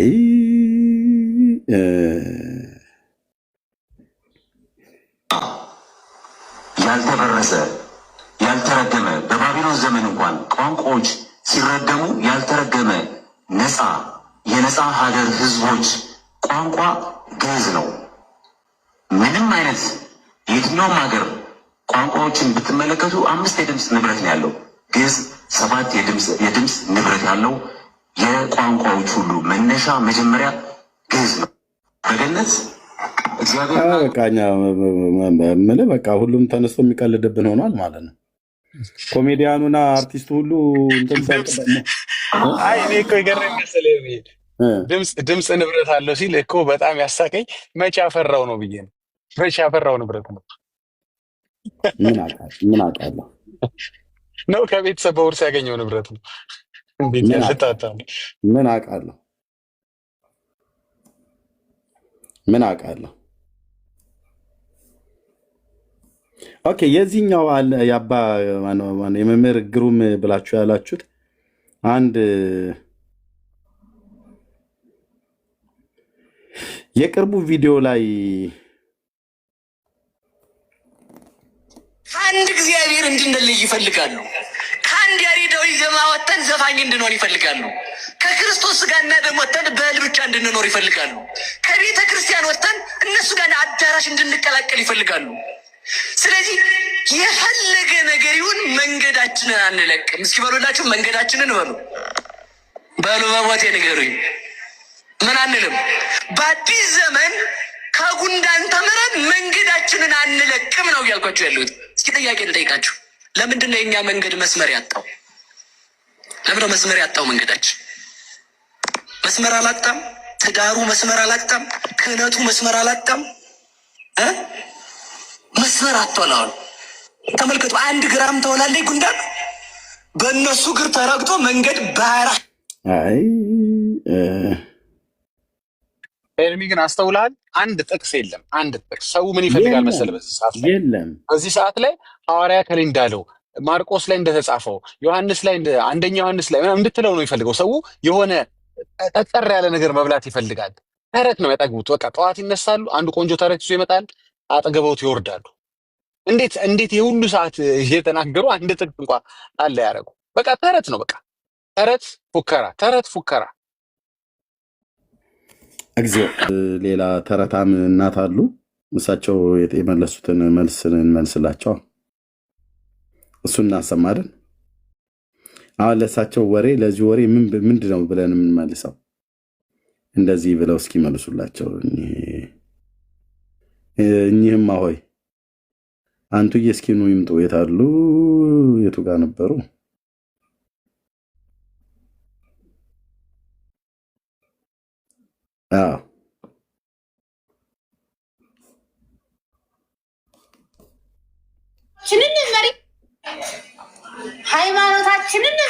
ሃይማኖታችንን መሬት ምንም የሌላት አደፍ ምንም የሌላት ጉድፍ ጨረሳት እየሸረሸረ መናፍቅ ጎርፍ ብለዋል።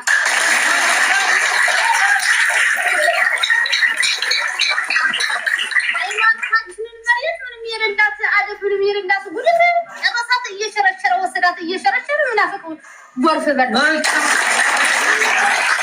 ኦኬ መምህር ግሩም እንግዲህ መበለቲቱ እማሆይ እንዲህ ብላለች። ማነው እንዲህ ብለዋል? እንዲህ አሉ። እንደዚህ ብለዋል። ሃይማኖታችንን መሬት ምንም የሌላት አደፍ ምንም የሌላት ጉድፍ እየሸረሸረ ወሰዳት መናፍቅ ጎርፍ። ይሄ ማለት ምን ማለት? ተሸርሽረናል፣ አልቀናል። እኛ በደንብ እኮ ነው የሚገባ ብራዘርዬ። ውሃውን ጠጥተን ያደግነው አልቀናል። መናፍቅ ጨረሰን እየሸረሸረ ወሰደን እያሉ ገና እናንተም ትመጣላችሁ ማለት ነው። በምን ተሸረሸራችሁ? ምንም የሌላት አደፍ ምንም የሌላት ጉድፍ ነው ያሉት። ሃይማኖታችን መሬት ምንም የሌላት አደፍ ምንም የሌላት ጉድፍ እየሸረሸረ ወሰዳት መናፍቅ ጎርፍ።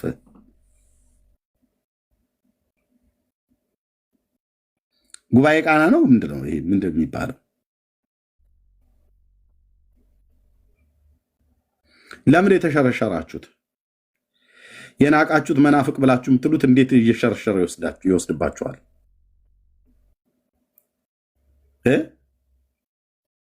እናንተ ስለ ዝንጀሮ ስታስተምሩ፣ ስለ ጉንዳን ስታስተምሩ ወገኔ ወንጌል እያስተማረ ማለት ነው። እንኳንም ወሰድን። እኛ ወደ እግዚአብሔር መንግስት ሰዎችን እንጠራለን፣ እናንተ ግን ወደ እምነት ተቋም ትጠራላችሁ። መጽሐፍ ቅዱሳችሁን አንብቡ። አንተ ትውልድ የምንነግራችሁ እዚህ ላላችሁ መጽሐፍ ቅዱሳችሁን አንብቡ።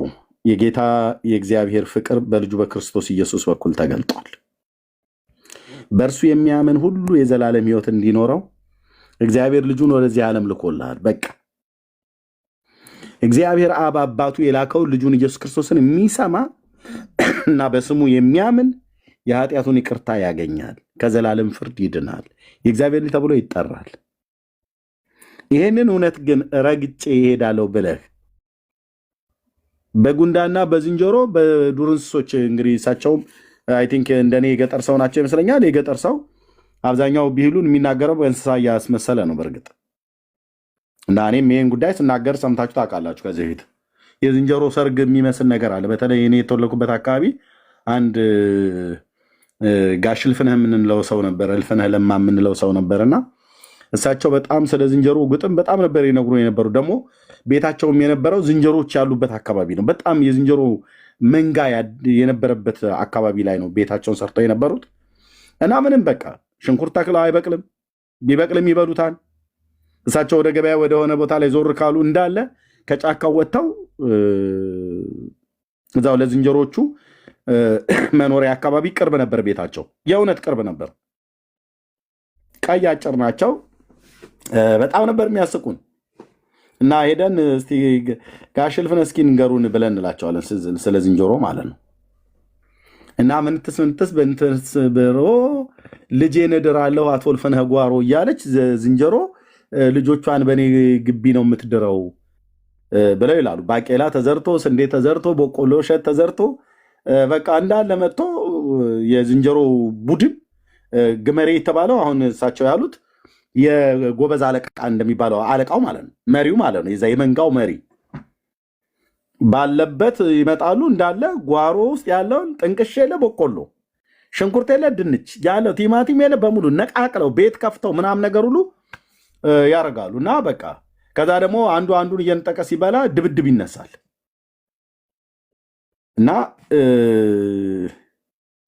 እሳቸው እንደዚህ እያሉ ሲተርቱልን ነበርና መምህር ግሩም አሁን የዝንጀሮ ግመሬ ምናምን ነገር ብሎ ያለውን የገጠሩም ሰው ያውቀዋል። አይ ቲንክ ነዳጊ እንኳን ብዙ በዚህ ጉዳይ ላይ አያርፉም ይመስለኛል፣ ከተሜዎች ስለሆኑ። ለእኛ ተዉት፣ የዝንጀሮና የጉንዳኑን የምናምን የቀበሮና የጃርቱን ነገር ካነሱት እኔን የሚገባኝ አለ ማለት ነው።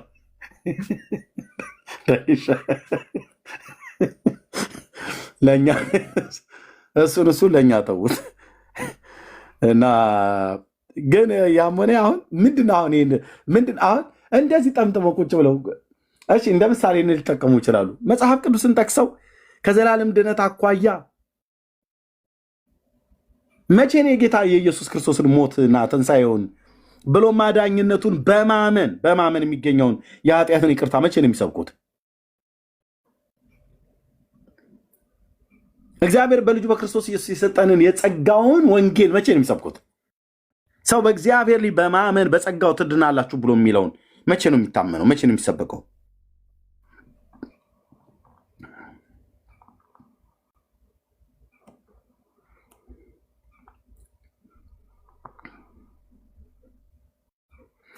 እና ወደሚቀጥለው እንሄዳለን። እሺ ማን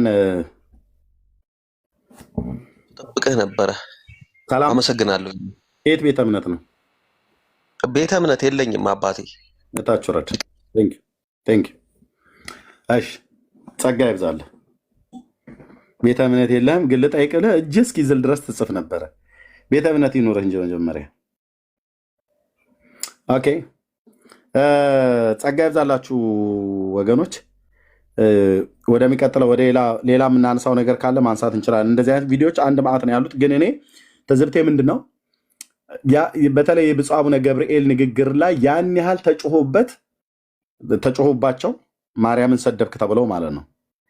ግን እግዚአብሔርን ክደህ መንግስተ ሰማያት ትገባለህ ብሎ የሚል አስተምሮት እኚህኛው መምህር ግሩም ሲናገሩ ግን መምህር ግሩም ነው ያላቸዋቸው። አይ ቲንክ ስማቸውን ካልተሳሳትኩ ማንም ምንም ነገር አላለም ወይስ እኔ አልሰማውም? አይዶን ነው። እና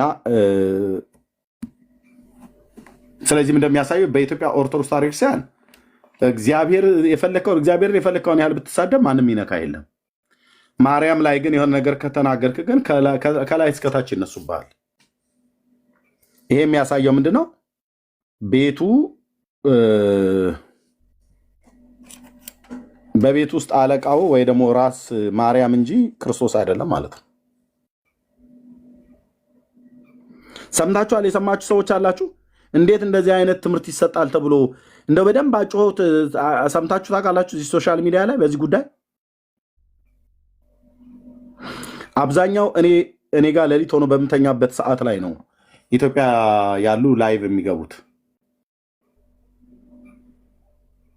የሰማ ሰው የለም አይደል? አዎ የለም። የብፁዕ አቡነ ገብርኤልን ያህል ጮኋል ይሄ ነገር አልጮኸም። ለምን? የተነካው እግዚአብሔር ነው። የእግዚአብሔር ጉዳይ ምንም ችግር የለውም። እንደፈለክ ብለህ ብትል ምንም ችግር የለም በኦርቶዶክስ። የማርያም ጉዳይ ግን ከሆነ ከሊቅ እስከ ደቂቅ ነው የሚነሱብህ። ታዘቡ። ከዚህ በፊትም ያለውን እዩ፣ ከዚህም በኋላ የሚነሳውን እዩ። እና ይህ ነው የምንለው። ጸጋ ይብዛላችሁ። ቢኒ አለህ? የትኛው የላይኛው የታችን? አንተኛውም ካለሽ ቤቱን ምራው። እሺ ቢኒያ። እሺ ኤርሚያው ተባረክ። እሺ ሰላም ኤርሚዬ፣ እንዲሁ ዳጊ፣ ቢኒ ሳውዝ አፍሪካ፣ ቢንያሚን ገብሩ፣ ሶልዬ፣ ባሚ እንኳን ደህና መጣችሁ፣ እንኳን ደህና ቆያችሁኝ። የጌታ ጸጋና ሰላም ከሁላችሁ ጋር ይሁን። እታችም ያላችሁ እንደዚሁ ተባረኩ። ታፕታፕ ሼር የምታደርጉ በጠቅላላ እንዲሁም ደግሞ ለመስማት ጆሮአችሁን የሰጣችሁ ጊዜያችሁን የሰጣችሁ ጌታ ፍስቶ ይባርካችሁ። እሺ እንቀጥላለን። እንግዲህ በታየው ቪዲዮ ላይ ወይ ሪፍሌክት ይሆናል መወያየትም ይሆናል። ኦርቶዶክሳውያን ከገባችሁ ከእናንተ ጋር መወያየት እንችላለን፣ በሰከነ መንገድ በጨዋ መንገድ። እንግዲህ እንደምታዩት ነው፣ ታምራቱ እንደቀጠለ ነው እዛ ቤት ማለት ነው። እና በእርግጥ የሚቃወም ትውልድ እየተነሳ ነው። ይሄ የሚቃወመው ትውልድ ጥርስ አውጥቷል፣ መጠየቅ ጀምሯል፣ አባቶች ጋር አቤት ማለት ጀምሯል። ግን ደግሞ ተሰሚነት እስኪኖራቸው ድረስ በደንብ መውጣት አለባቸው፣ በደንብ መያያዝ አለባቸው። ደግሞም እግዚአብሔር እንደሚረዳቸው ተስፋ እናደርጋለን። ለጠያቂው ትውልድ ነው እያልኩ ያለሁት፣ ለጠያቂው ትውልድ እንጂ በዛ ልክ ደግሞ ደጋፊም ትውልድ አለ ባልተናነሰ እና ያንን እንድታደርጉ እንድትጠይቁ አባቶች እያሉ በተለያየ ቤተክርስቲያን እያለ የተለያየ የዳቦ ስም እየሰጡ እንዳይሸውዷችሁ በየዘመናቱ በየጊዜው የሚነሳ እንደዚህ አይነት ሀሳብና ትምህርት ሰው ሰራሽ ሀሳብ ሰው ሰራሽ ትምህርቶች ጊዜውን በሚመጥን መንገድ በሚመጥን መልኩ መቃወም እንዳለባችሁ፣ ማክሰም እንዳለባችሁ፣ መከልከል እንዳለባችሁ ሴቶችም ወንዶችም ሳትባሉ ማለት ነው ይመለከታችኋል። ብዙ ስራ የተሰራው ብዙ ስህተቶች ብዙ ግድፈቶች የበዙት የማይመለከታችሁ ጉዳይ ስለበዛ ነው። አይመለከታችሁም ስለተባላችሁ። በእምነትና በሃይማኖት ጉዳይ ላይ ከሆነ የማይመለከተን ጉዳይ የለም። በእምነትና በሃይማኖት ጉዳይ ከሆነ እንኳን እናንተን ቤታችሁ ያለ እኛም አንዳንድ ቤተሰቦቻችንን ለመታደግ ስንል እኛም የማይመለከተን ጉዳይ የለም እና ይህን አጠናክራችሁ ቀጥሉ። ኦርቶዶክሳውያን ወጣቶች በተለይ ጌታ አብስቶ ይባርካችሁ። እሺ እንቀጥላለን። ካላችሁ መግባት ትችላላችሁ። ኦርቶዶክሳውያን በሰማችሁት ባያችሁት ነገር ላይ መወያየት የምትፈልጉ መወያየት የምትችሉ ቤተ እምነታችሁን ተናግራችሁ እንዳሁኑ ልጅ እንደ አዝግ እንዳትሆኑ። ምንም ቤተ እምነት የለኝም ምንህንም ሳትወክል እዚህ መጥተህ ምን ታደርጋለህ ከመታየት በስተቀር ማለት ለመታየት ሳይሆን ለምትማሩት ትምህርት ላመናችሁበት እምነት የምታስረዱም የምትመክቱም ካላችሁ በሚል ነው። እሺ ጌታ ይባረክ። ሳሙኤል እንግዳ ገብተሃል። ሳሙኤል ሰላም፣ እንደምን አላችሁ? እግዚአብሔር ይመስገን። ከየት ቤተ እምነት ነው ወንድማችሁ? መጀመሪያ ኮምፕሌን አለኝ። ቆይ እና ኦርቶዶክስ ነኝ። እሺ ከየት ቤተ እምነት ነው? ከኦርቶዶክስ። ከኦርቶዶክስ። እሺ እንኳን ደህና መጣ ወንድማችን። ያ ኮምፕሌን እንኳን ቆያችሁ። እንዴት ናችሁ? በእናታችሁ ይቆይና። እሺ ቪዲዮዎች ላይ ሪፍሌክት ልትሰጥ ነው? ልትወያይ ነው? እችላለሁ። እሺ እኔ ዘግይቼ ነው የገባሁት። ዳግዬ ካለክ አናግረው፣ ወይም ደግሞ ቢኒ ሳውዝ አፍሪካ ቢኒያም ካለክ አናግሩት። ቢንያሚን ወንድም ሳሙኤል ገብተዋል፣ ተቀበለው። እሺ ሳሚ እንኳን ደህና መጣ። በመጀመሪያ አሁን ከእናንተ ጋር አሁን በተለይ ዛሬ በተነሱት ቪዲዮዎች ላይ ካወራን በጣም አሸን ነገሮች ማውራት እንችላለን። ማለት ከየትኛውን ጀምር? አንደኛው በዚህ ወጥቶ እግዚአብሔርን እንኳን ብትክድ ማርያምን የተጠጋች ነፍስ ትድናለች አትጠፋም ይለናል። ሌላኛው በዛ ወጥቶ ደግሞ ማርያም ባትኖር ስላሴን ማየት አይቻልም፣ ማርያም ባትኖር ወልድን ማየትም ማመንም አይቻልም፣ ማርያም ባትኖር መንፈስ ቅዱስ አይመጣም ነበረ። በማርያም ማዕፀን ውስጥ ቤተክርስቲያን ነበረች አለ ሰውየው። የትኛውን ማለት አሁን እስቲ አማርጣውን ቡፌን የቀረበልህ የትኛውን ቪዲዮ ላይ አንስተ ማውራት ትፈልጋለህ? እሺ መጀመሪያ እኔ አብንም መንፈስ ቅዱስንም እኔ በአይኔ አላየኋቸውም። ሲቀጥል ወልድን ማርያም የለችም ማለት ነው ሳሙኤል። አንተ አስተምሮ አይ ካላየህ ማርያም የለችም ማለት ነው። ግን እሺ ይቅርታ ቀጥል። እሺ this is the second time by the way with you anyhow ግን ወልድን ለማየት መጀመሪያ ከማርያም መወለድ አለበት አይደል? ከሰው መወለድ ስላለበት እሱን አይተነዋል ብለን እናምናለን። አብንና መንፈስ ቅዱስን ግን እንግዲህ እስካሁን አላየንም እኛ። እኔ ራሴን ችዬ ነው የማወራው፣ ኦርቶዶክስን ወክዬ አይደለም። እሺ እዚህ ጋር ልትወስዱት የሚገባው ነገር እና አሁን ለምሳሌ የቀድሞ ፋዘር ያሉትን እኔ እንደዛ አልቀበልም። አንተም ቢሆን አላየኸውም፣ እኔም ቢሆን አላየሁትም። ስለዚህ ያን ቪዲዮ አምኖት ሳፖርት ሳሽ ካይንድ ኦፍ ቪዲዮ ሌላ ሳለ ኦኬ፣ በጣም ጥሩ እግዚአብሔር ይባርክልን። አይ ወልድን ያው ያየው የለም እሱንም እኛ አላየነውም አለ እኮ። አይ ቲንክ ወልድንም አላየሁትም ነው አይደል ያልከው? እኔም አንተም አላየነውም ነው ያልከው ሳሜ።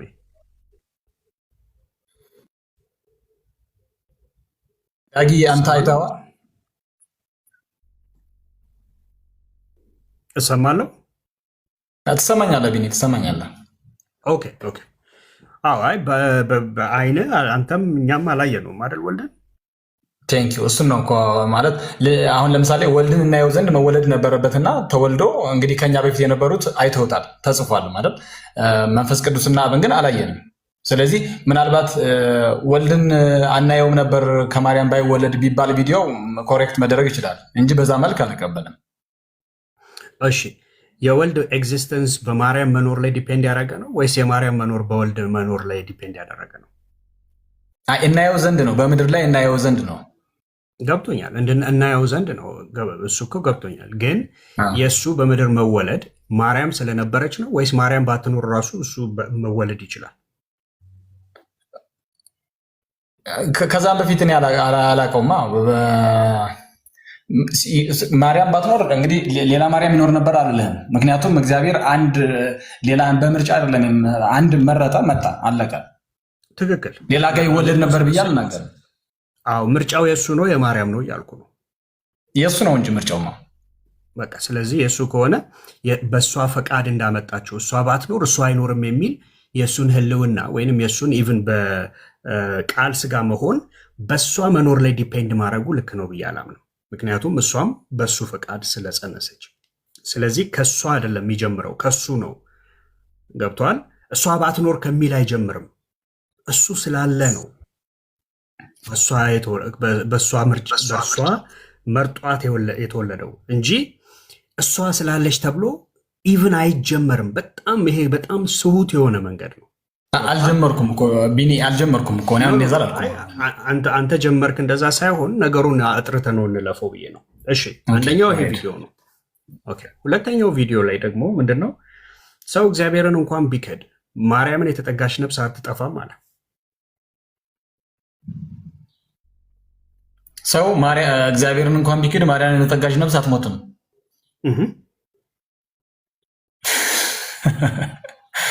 እንግዲህ ካስገኙ ተገኝ ነው እየተመረጠ ያለው። አሁን ይሄም ውድቅ ነው የሚሆነው። አትቀበለውም ማለት ነው። አልቀበልም። ለምን ደግሞ አትቀበለው? ግን የሚቀድመው አሁን አልቀበልም ማለትህን እቀበለዋለሁ ማለት እኔም ትክክል ነው መቀበል አለብህ ይሄንን ብዬ አላምንም። በጣም በጣም በጣም በጣም ትልቅ የሆነ ስሁት የሆነ ትምህርት ነው። ግን የማትቀበለው ሪዝኑ ምንድን ነው ነው የኔ ጥያቄ። ዋትስ ዮር ሪዝን ማለት አንድ ነገር አልቀበልም እቀበላለሁም ለማለት እኮ የሆነ ሪዝን ያስፈልጋል። በጣም ጥሩ ጥያቄ ነው። አሁን እንግዲህ መቼስ ፈጣሪና ፍጡር አሉ አይደል? ከፈጣሪ አስቀድመ ፍጡር እንትን ይለኛል አትልም። ስለዚህ ፈጣሪን ማመን ይኖርብሃል ሌላውን ነገር ለመቀበል። ገብቶኛል ሳሙኤል። እኔ እኮ አግሪ ዊዝ ዩ ልክ ነህ። አሁን የሰጠኝም ሪዝኑ ልክ ነው። ግን ያ ሪዝን እንዲኖረ ምንድን ነው ምንጩ? አንተ በራስህ ሎጂክሊ ያሰብከው ነው? እንደው ዝም ብለህ ሎጂካል ሴኩዌንሱን አይተህ ኦኬ አይ ፈጣሪ ባይኖር ፍጡሩን እንዴት ፈጣሪውን ክጄ ፍጡሩን አትሰማም። ኦኬ አሁን እሰማለሁ። ሶሪ ትንሽ ይሆናል ከስልኬ። ኦኬ ጉድ። አዎ አይ እንዲሁ በሎጂክ ነው ያወራኸኝ ማለት ኢነሴንስ ፈጣሪ ባይኖር አሚን ፈጣሪ የፈጠረው እያለ ፍጡሩን አምኖ እንዴት ይዳናል በሚለው ሎጂክ ሰርተን የነገርከኝ ወይስ አንተ የተናገርከውን ይህንን ነገር መመዝንበት ነገር አለህ ነው የኔ ጥያቄ። መታመን ያለበት እኮ ፈጣሪ ነው። መጀመሪያ ፈጣሪን አምነህ ነው ሌሎቹ ነገሮች የሚከተሉት። ፈጣሪን ክደህ እንዴት? መጀመሪያ ፈጣሪን ያላመነ ሰው መዳን አይችልም፣ መሞት ነው ዕጣ ፈንታው። ስለዚህ ፈጣሪን ካመንክ በኋላ ነው ሌሎች ነገሮች የሚመጡት። በጣም ጥሩ። እሺ ኦርቶዶክሳዊ ወንድም እንደመሆነ መጠን በገድላትና ድርሳናቱ ታምናለህ?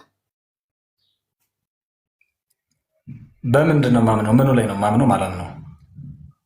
ገድላትና ድርሳናት በአጠቃላይ የተጻፉት እኮ ምኑ ላይ ቃሉን ማየት አለብኝ። ይሄ ቃል ለምሳሌ ታምነዋለህ ብትለኝ ነው እንጂ ገድላትና ድርሳናት የሚለውን ነገር ለምሳሌ አንተ ወንድሜን አይደለ መልካም ነገር ብትሰራ እኔ የቢኒ ስራ በጣም ቆንጆ ነው እሱን እንደዚህ አይነት ነገር መከተል አለብኝ እንዲህ አይነት ቃሉን አውጥተህ ብትነግረኝ ይህን እቀበላለሁ አልቀበልም ልል እችላለሁ። በጣም ጥሩ። ገድላትና ድርሳናቱን ብዬ ስነግርህ አሁን ለምሳሌ ኢትዮጵያ ውስጥ ብዙ ገድላትና ድርሳናቶች አሉ አይደል? በኢትዮጵያ ኦርቶዶክስ ውስጥ እና እነኛ ገድላትና ድርሳናት አሁን ሰዎቹ ገድላት የተሰራላቸው ሰዎች ገድላቸው ችግር የለብንም፣ ገብቷል? ገድላቸው ችግር የለብንም፣ ከተጋደሉ እሰየው ነው። ነገር ግን የኢትዮጵያ ኦርቶዶክስ ገድላትና ድርሳናት ችግራቸው ምንድን ነው? ገድል ተጋደሉ ብሎ አያቆምም። ከዛ ገድላቸው ጋር አያይዞ ገድላቸው ሲጨምር በጣም የተጋነነ ነው። አንዳንዱ ከተፈጥሮ ስርዓት ይወጣል፣ ገብቷል? ገድልም አይደለም አንዳንዱ ሪክሬሽናል ነው ሁሉ የሚመስለው፣ የመዝናኛ ነው የሚመስለው። ለምሳሌ ገድለ ዮሐንስ ዘጠገሮ ላይ ዮሐንስ ዘጠገሮ የሚባለው ሰውዬ 50 ዓመት ፀሐይ ላይ ኖረ ይልሃል። ከዛ 50 ዓመት ጨረቃ ላይ 50 ዓመት ደግሞ ደመና ላይ ሲኖር ነበር ይላል። አሁን ይሄ ገድል መሆኑ ለእኔ አይታየኝም፣ አንደኛ። ሁለተኛ ነገር ከዛ ቀጥሎ ገድል መሆኑ ብቻ አይደለም፣ ከዛ ጋር ተያይዞ የሚነሱ ሀሳቦች አሉ። ክርስቶስ ከሰጣቸው ቃል ኪዳን የተነሳ ይሄን ያህል ጀኔሬሽን አድንልሃለሁ ይልሃል ይላል። ለምሳሌ 50 ጀኔሬሽን 20 ጀኔሬሽን አንዳንዱ 110 ጀኔሬሽን ወደኋላ ትውልድ 110 ትውልድ 50 ትውልድ እያለ በቃ ያድንልሃል ይላል። ገብቷል? አሁን እያየሁት ቢሆን ደስ ይለኛል። ቢኒ እያየሁት ቢሆን ደስ ይለኛል። እጄ ላይ ለመጽሐፉ አለ እንትኑ ላይ። ስለዚህ ይህን እንለፈውና እጅ ላይ ባለ ኢንፎርሜሽን ቢሆን ደስ ይለኛል። ኦኬ፣ አይ ችግር የለውም። እሺ፣ እጄ ላይ የሌለ ኢንፎርሜሽን ግን እንደዚህ አይነት ነገር ገድል ውስጥ ብታገኝ ትቀበለዋለህ ወይ? እኔ የነገርኩህ ነገር ማየት አለብኝ። ብታገኘው ትቀበለዋለህ ወይ? የሆነ ዳታ እዚህ ጋር እያነበብኩኝ ቢሆን ደስ ይለኛል። ገብቶኛል። እሱ ትክክል። አይ አግሪ ዊዝ ዩ እኮ እሱ እኔም አንድ ነገር አንድ ሰው እንደዚህ ተቀበላለህ ይሄን ገድል ቢለኝ እስቲ ምንድን ነው ውስጡ ያለው አሳየኝ መጀመሪያ ማለት ነው። አልከፋም። አሁን ያልከውን ልለጥፍልህ። ብዙ ትውልዶች ዘጠንገሮ የብዙ ትውልድ አለ ማለት የትውልድ አይነት አለ። አማርጠን እናሳየዋለን። ምን ችግር አለ? ልለጥፍላችሁ መረጃውን ፈልጎ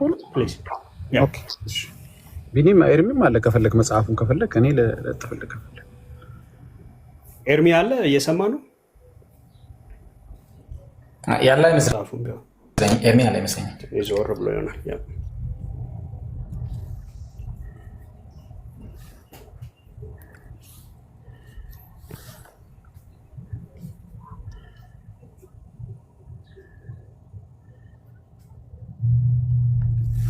ገድለ ዘርዓ ብሩክ። ኦኬ ትንሽ ዙም ታደርገዋለህ? አልችልም፣ ስራ ላይ ስለሆንኩኝ አልችልም። ግን ሌላም ይሄን ሲጨርሱ ሌላ ለጥፍላችኋለሁ። እናንተ ቀጥሉ። እሺ እሺ። ደቀቅ ብሏልና ትንሽ መነጽር ማድረግ ሳይኖርብኝ ስክሪንሻት አድርገውና ዙም እያደረክ አንብበው። አረጀን እኮ ዳጊ፣ እንደ ድሮ እኮ አልነበር። ቀላል እኮ ነው። ስክሪንሻት ዙም ማድረግ። ቢኒ አይዞህ አይዞህ አይዞህ፣ አታረጅም አታረጅም።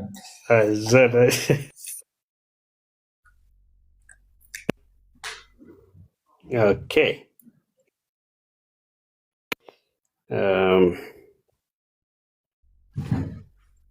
ለአንተ ይነበባል ወንድም አለም?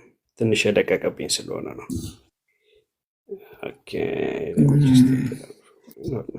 እኔ በውስጥ እልክልሃለሁ። በውስጥ ወይ ላክልኝ ፕሊዝ።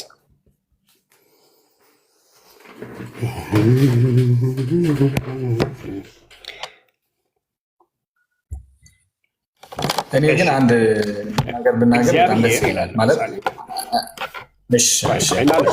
አሁን የቃል ኪዳኑን ጉዳይ አድሬስ እናደርገውና እናነሳዋለን።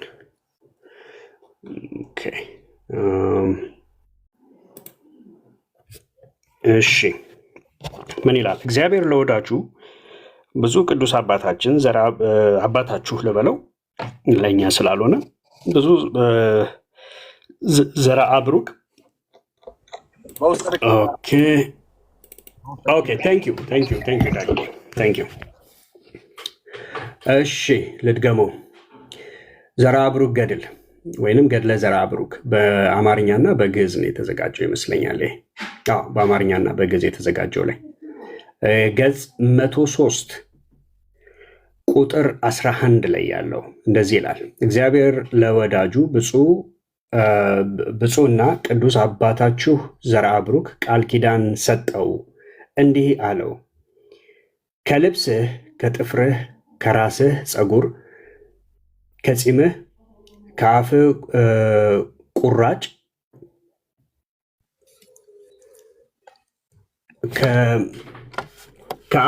ከአጽፍህ አፍ አይደለም ይቅርታ፣ ከአጽፍህ ቁራጭ ወስዶ በእጁ የያዘ በክንዱም እንደ ማተብ ያሰረ በአንገቱ የቋጠረና በወገቡም እንደ ቅናት አድርጎ የታጠቀው ኃጢአቱ ይሰረይለታል፣ በእግዚአብሔርም ፊት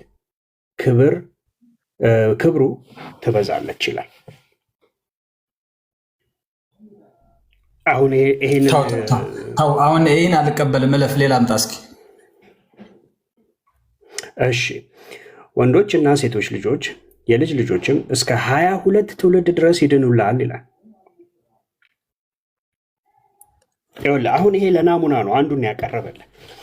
ገድላቶች ችግራቸው ኢትዮጵያ ውስጥ ያሉ ገድላቶች አብዛኛውን እንደ ገድላቱ አይደለም ወይንም የሰውየው ገድል አይደለም፣ ከሰውየው ገድል ጋር ተያይዞ የሚሰጡ እንደዚህ አይነት ቃል ኪዳኖች አሉ። ለሰዎች የኃጢአትን ስርየት ቃል ኪዳን የሰጠው ማን ነው? ተሰጥቶስ ያውቃል ወይ? ሰዎች በነሱ ጥፍር በነሱ ከሰውነታቸው በሚወጣ ቆሻሻ ነገር የሰዎች ኃጢአት እንዲስተሰረይ እግዚአብሔር ለሰዎች ቃል ኪዳን ሰጥቷል ወይ? ኦቨርኦል ሰሚያውን መናገር ትችላለህ እኮ። ይህን ቃል ኪዳን አሁን ሲነገር አላየሁም፣ አልሰማሁም። እንደዚህ ብዬ አላምንም። እስከ 22 ትውልድ ድረስ እምርልሃለሁ። ምክንያቱም በዛ መሀል ያለው ትውልድ የትኛው ጽድቅ እንደሚሰራ የትኛው እንደሚጠፋ የሚያውቅ የለም። ስለዚህ እንደዚህ ብዬን ያለ አልወስድም። ይሄን መልካም። እሺ በቃ አሁን አንተ አጠቃላይ የኦርቶዶክስን ገድላትና ታምራት ድርሳናትን ካነበብክ በቃ አንተ ጥለው የምትወጣው ሰው ነህ ማለት ነው። በቃ ሁሉንም አልቀበልም የምትል ሰው ነህ በዚህ አካሄድ። ምክንያቱም አብዛኛዎቹን እንደዚህ አይነት ቃል ኪዳን አላቸው። ዝክሩን የዘከረ ገብተዋል። ዝክርን የዘከረ ምጽዋትን በከሌ ስም የሰጠ ይሄን ያህል ትውልድ እምሬ እምርልሃለሁ ይለዋል። ብዙዎቹ ገድላት ካስፈለገ እየገዛ መርምራቸው። ለነገሩ ቤተክርስቲያኒቱ ምን አለች? ብዙ ምንድነው አንደኛው ንጹህ ምንጮች ናቸው አለ። አንደኛው ሕዝቅያስ ነው ምናምን የሚባለው ንጹህ ምንጮች ናቸው ገድላትና ድርሳናት ልክ እንደ መጽሐፍ ቅዱስ አለ። ሌላ አባታችሁ ደግሞ ማናቸው? የጳጳሱ ስም ዛሬ ጠፍቶብኛል። እሳቸው ደግሞ እነኚህ ጥራት ይጎላቸዋል መጽሐፍቶቻችን አሉ። አሁን ቤተክርስቲያኒቱ ራሱ እርግጠኛ አይደለችም። በቅርብ ጊዜ ደግሞ ሌላ አንድ ገድለ ዮሐንስ መጥምቅ የሚባለውን አንዱን መጽሐፍ አስወግደዋለች ሙሉ ለሙሉ። ይሄ የቤተክርስቲያኒቱ ትምህርት አይወክልም ብላ ማለት ነው። ጸሐፊውም እዛው የራሷ የቤተክርስቲያኒቱ አገልጋይ ነው። ስለዚህ አሁን እኔ ኦርቶዶክሳዊ ብሆን ምንድን ነው የማደርገው? አይ ገድል ድርሳን ምናምን የሚባለውን ነገር በአጠቃላይ ገብተዋል እርግጠኛ ባልሆነበት በዛ ነገር ላይ ቆሞ አይ እስቲ ቆይ እያየው ምናምን የሚባል ነገር የለም። ንጹህ ምንጭ የእግዚአብሔር ቃላቶች ብቻ ናቸው መጽሐፍ ቅዱስ። አበደን። ስለ ጨዋነቱ አመሰግናለሁ። ማለት የምትፈልገው ግን ካለ ጎሄድ ቀጥል። እሺ ቢኒም ዳጊም እንዲሁም ደግሞ ተናገሩነቱን ኤርሚ በጣም አመሰግናለሁ። እኔ ግን አንዳንዴ ባለፈው ባይዘው አውርተን ነበር። ዳጊም ቢኒም ያው ዲሲፕሊን ቆንጆ ነው፣ ምንም አይልም። በደንብ ቢሻሻል ደግሞ አሪፍ ነው። እኔ ከኦርቶዶክስ ቤትም እኛ ጋር ስገባም እናንተን ጋር ስገባ በቃ ሄድ ስፒች ነው እንዳለ ያለው። አንተ እኔን እንድድን ከፈለግ ህይወቴ እንዲተርፍ ከፈለግ እዚህ ሰው አይደለም ማውራት ያለባቸው። ኢቨን ታች ናችሁ የምጽፉት ሰዎችም ማለት ነው። ዩ ሹድ ሃቭ ቱ ቢ ሪስፔክቲቭ እያንዳንዱንም ሰው። ካልሆነ ግን አንተም አልዳንክም ማለት ነው። ኦርቶዶክስ ስትገባም ልክ አንድ ፕሮቴስታንት ገብቶ ሲያወራ በቃ ታች ያለው ኮሜንታተሩ እንዳለ ያልዳነ ነው። ምክንያቱም ያልዳነ ሰው ከቃሉ ነው የሚታወቀው። ሄድ ስፒች ብቻ እሰጣለሁ። አንድ በጣም ትልቅ ነው። ተጨርሷል። እድሉ ሙሉ እሰጣለሁ፣ ችግር የለውም። የፈለግከውን ሀሳብ ተናግረህ እንትን ነው። አንድ ስህተት እንዳትሳሳት። የሰውን ልጅ መዳን ሪስፔክትፉሊ በተናገረና አንተን በተለይ ሪስፔክትፉሊ በተናገረና ባልተናገረ የሰውን ልጅ መዳን እንትን እንዳትለው፣ ዲፔንድ እንዳታደርገው። አልዳናችሁም ብላየ ኦርቶዶክሳውያን እዚህም ያለውን ፕሮቴስታንቱን ህዝብ እንደዚህ ካደረጋችሁ አልዳናችሁም ብለህ በእነሱ ስራ ላይ ዲፔንድ አድርገህ የሆነ እንትን እንዳታደርገው። አንተም በክርስቶስ ኢየሱስ አሁን ከዚህ መካከል ከ642ቱ ሰው እኮ በጣም በቃ የሚገርሙ ሰዎች አሉ አይደል? በጣም የሚገርሙ ሰዎች አሉ፣ መልካም ሰዎች። ሁሉም ሰው እንደዛ ነው መሆን ያለበት ነው። አሁን እኔ እኮ ሚዲያ ላይ ስለምታደርጉት ዲቤት ነው ብዙ ጊዜ ስለማይ ነው። እያንዳንዱ ሰው ከኛ ከኦርቶዶክስም ከእናንተ ከፕሮቴስታንትም በቃ ምን ይበዛል ሀሜት፣ እንደዚህ ያደረጉ እንደዚህ ሆነ በዛኛውም በዚኛውም በኩል ማለት ነው። ግን ውይይት ሲባል በቃ ወይኔ ይህን ሰው ቢድን ደስ ይለኛል ማለት በሲኦል እንዳያልፍ በገነት ብቻ እንዲሄድ ማድረግ እንዴት ነው የምንችለው የሚለውን ነገር ዘን ነው እንጂ በጥል ምናምን ባናደርገው ደስ ይለኛል ብዙ ጊዜ ማለት ነው። ብዙ ጊዜ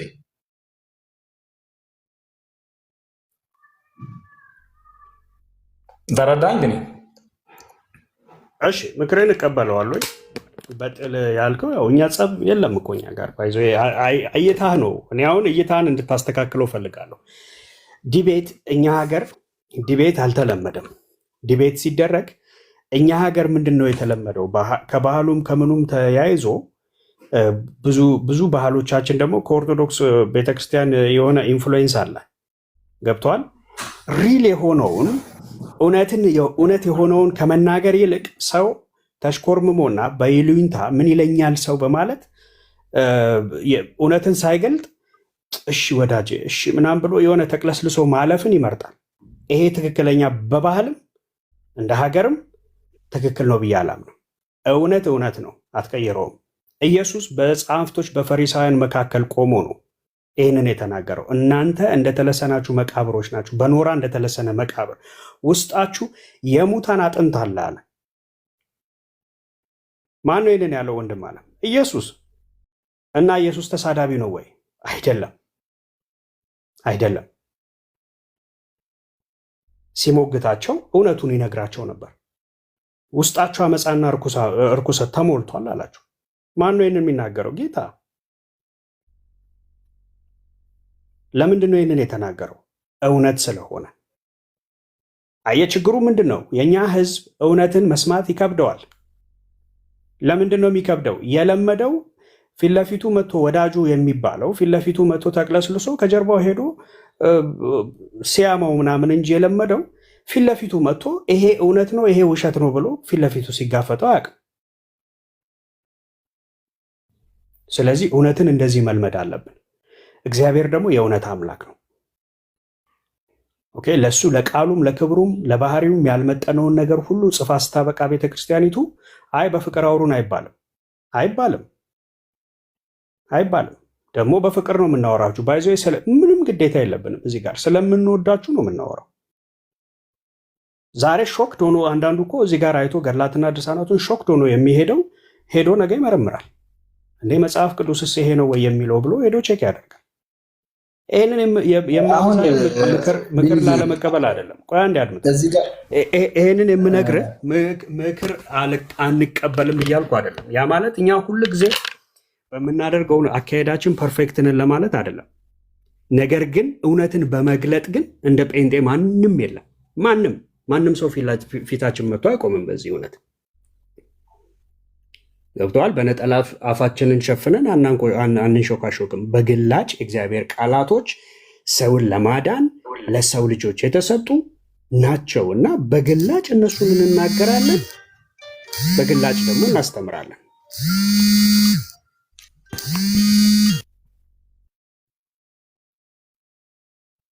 ኦኬ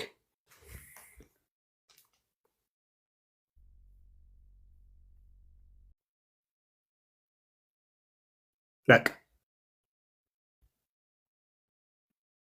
እኛ እኮ እኛን ተውን። በአውደ ምሕረት ላይ አባቶች ምን ብለው ሲሰድቡን ነበር?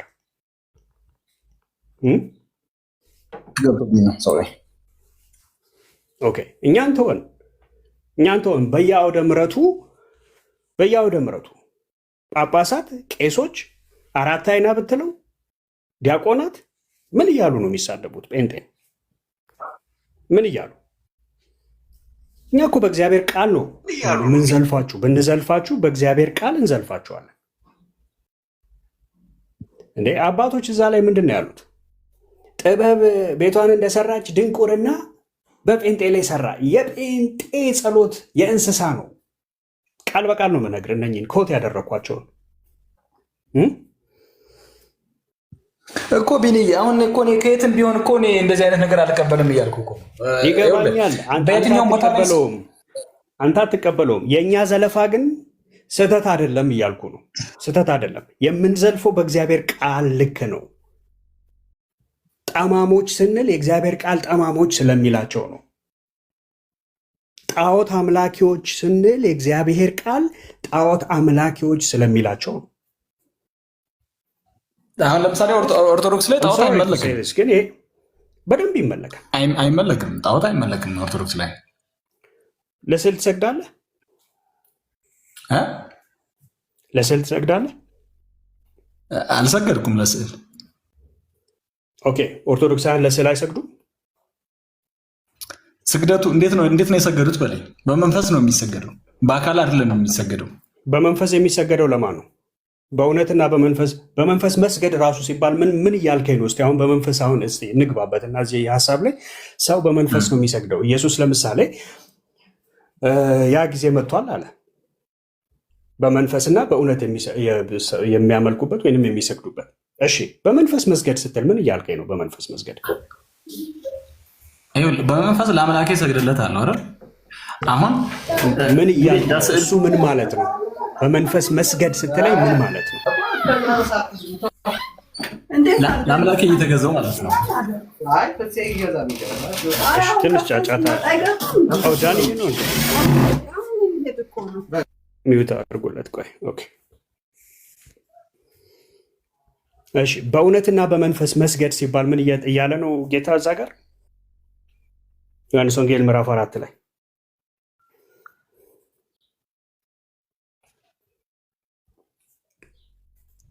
ዳዊት ቆይ አንዴ ጠብቀኝ። እሺ መጣ። እሺ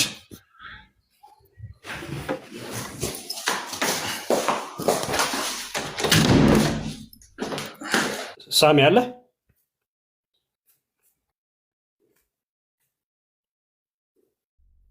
ኦኬ የሚመቸው አልመሰለኝም። እሺ ሌላ ኦርቶዶክሳዊ ካለ መግባት ይችላል። እና ያው ጊዜው ለእናንተ አሳልፌ ልስጥ። ቢኒ ካለ ተቆበራ አድርግ። ቤካዬም ሰላም በለን በዛው ይመጣ ይቀጥላል። ወንድማችን ሳሙኤል አሪፍ ተወያይ ነው ማለት አትሊስት ሰከን ብሎ ያወራል። ከሌሎች የተለየ አፕሮች አለው። ውይይቱ ላይ ደስ ይላል። እሺ ቤካዬ ሰላምታ አቅርብልን። ቤካ ወንድማችን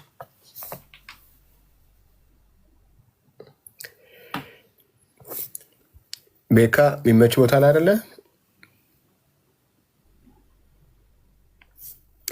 አይ ቲንክ ዳንዬ ቅድም ነበረ አይደል?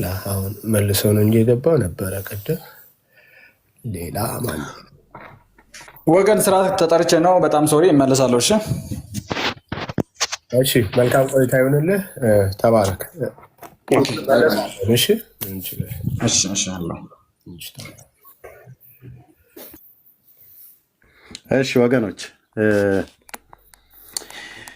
ዘር ብዬ ነበር። ኦኬ ወንድምነት ዳንዬ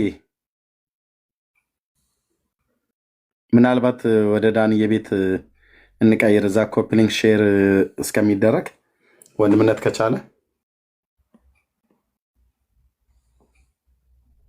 ዳንዬ እየሰማ ነው። ዳኒ ገና ወደ ቤት እየገባ ነው። ደውልለት በውስጥ እስቲ ኤርሚያው። ኦኬ ያ ጌታ ይባረከሽ ወገኖች፣ እንኳን ደህና መጣችሁ። ቢኒያ የለንደን ቤኪዬ ጸጋ ይብዛላችሁ፣ ተባረኩ። እንግዲህ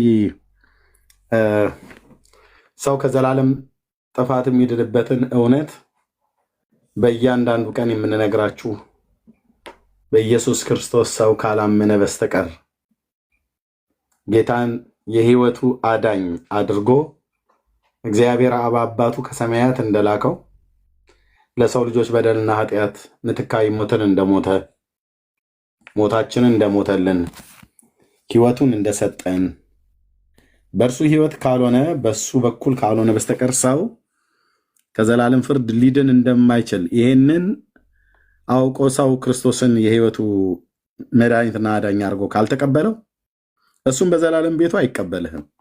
የትኛውም ቤተ እምነት ውስጡ ነው። በእናት ፊት የምታፍርበት ኢየሱስ በአባቱና በቅዱሳን መላእክት ፊት ያፍርብሃል። በባልሽ ፊት የምታፍሪበት ኢየሱስ ያድናል፣ ኢየሱስ ጌታ ነው፣ ኢየሱስ ሕይወት ነው ብሎ ለመመስከር በአያትሽ ፊት የተሸማቀቅበት በባልሽ በሚስትህ በአማቶችህ በምራቶችሽ ፊት በጓደኞችህ በስራ ባልደረቦችህ ፊት የተሸማቀቅሽበት ያፈርክበት ኢየሱስ እሱም በአባቱ በእግዚአብሔር አብና በቅዱሳን መላእክት ሁሉ ፊት ያፍርብሃል። እንደ ካድከው ይክድሃል።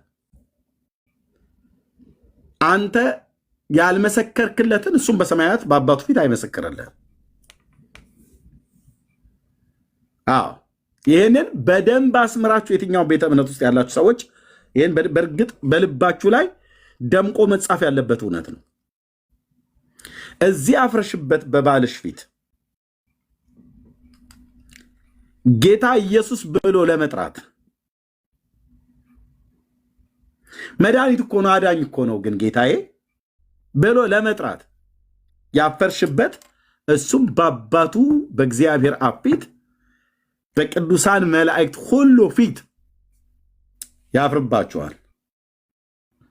ትዳሬ ይቅርብኝ፣ አማትም ምራትም ቢባል አብሮ አደግም ቢባል ልጆችም ወላጆችም ቢባል አብሮ አደጎቼ ቀየው ዘመዴ ገበሬው ምኑ ከተሜው ምናም ነገር የፈለገውን ይበል። ኢየሱስ ግን የሕይወቴ ጌታና አዳኝ ነው።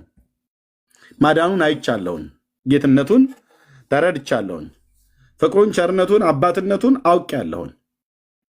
በስሙ በማመን የኃጢአት ይቅርታዬን አግኝቻለሁ። ከክንፎቹ በታች እርፍ ብያለሁ። ነፍሴ አርፋለች፣ ከዘላለም ሞት ድናለች። ያዳነኝን ጌታ ኑ ያድናል ብዬ ልንገራችሁ፣ ላስተዋውቃችሁ ብላችሁ የሰው ፊት ቢጠቁር ቢረዝም ቢወፍር ቢቀጥል በጥበባቸው በኃይላቸው በገንዘባቸው በመሳሪያቸው በወጡበት ማህበረሰብ በተለያየ ነገርም ሊያስፈራራችሁ ቢፈልጉ ከቤት ነው ማባረርሽ፣ ከቤት አባርራለሁ። የመጨረሻ ማስጠንቀቂያ ነው። ኢየሱስ የሚል ስም እዚህ ቤት ውስጥ ብታነሳ ያንተ ነገር እዚህ ጋር ያበቃል ብለው ሲዝቱባችሁ ስለ ስሙ ያላፈራችሁ ያልተሸማቀቃችሁ እናንተ ደስ ይበላችሁ። በሰው ፊት ያላፈራችሁበት ጌታ ስለ እናንተም እሱም በአባቱ በእግዚአብሔር ፊት አያፍርባችሁም። በሰው ፊት የመሰከራችሁለት ኢየሱስ በቅዱሳን መላእክት እኮ አልኩ ብራዘር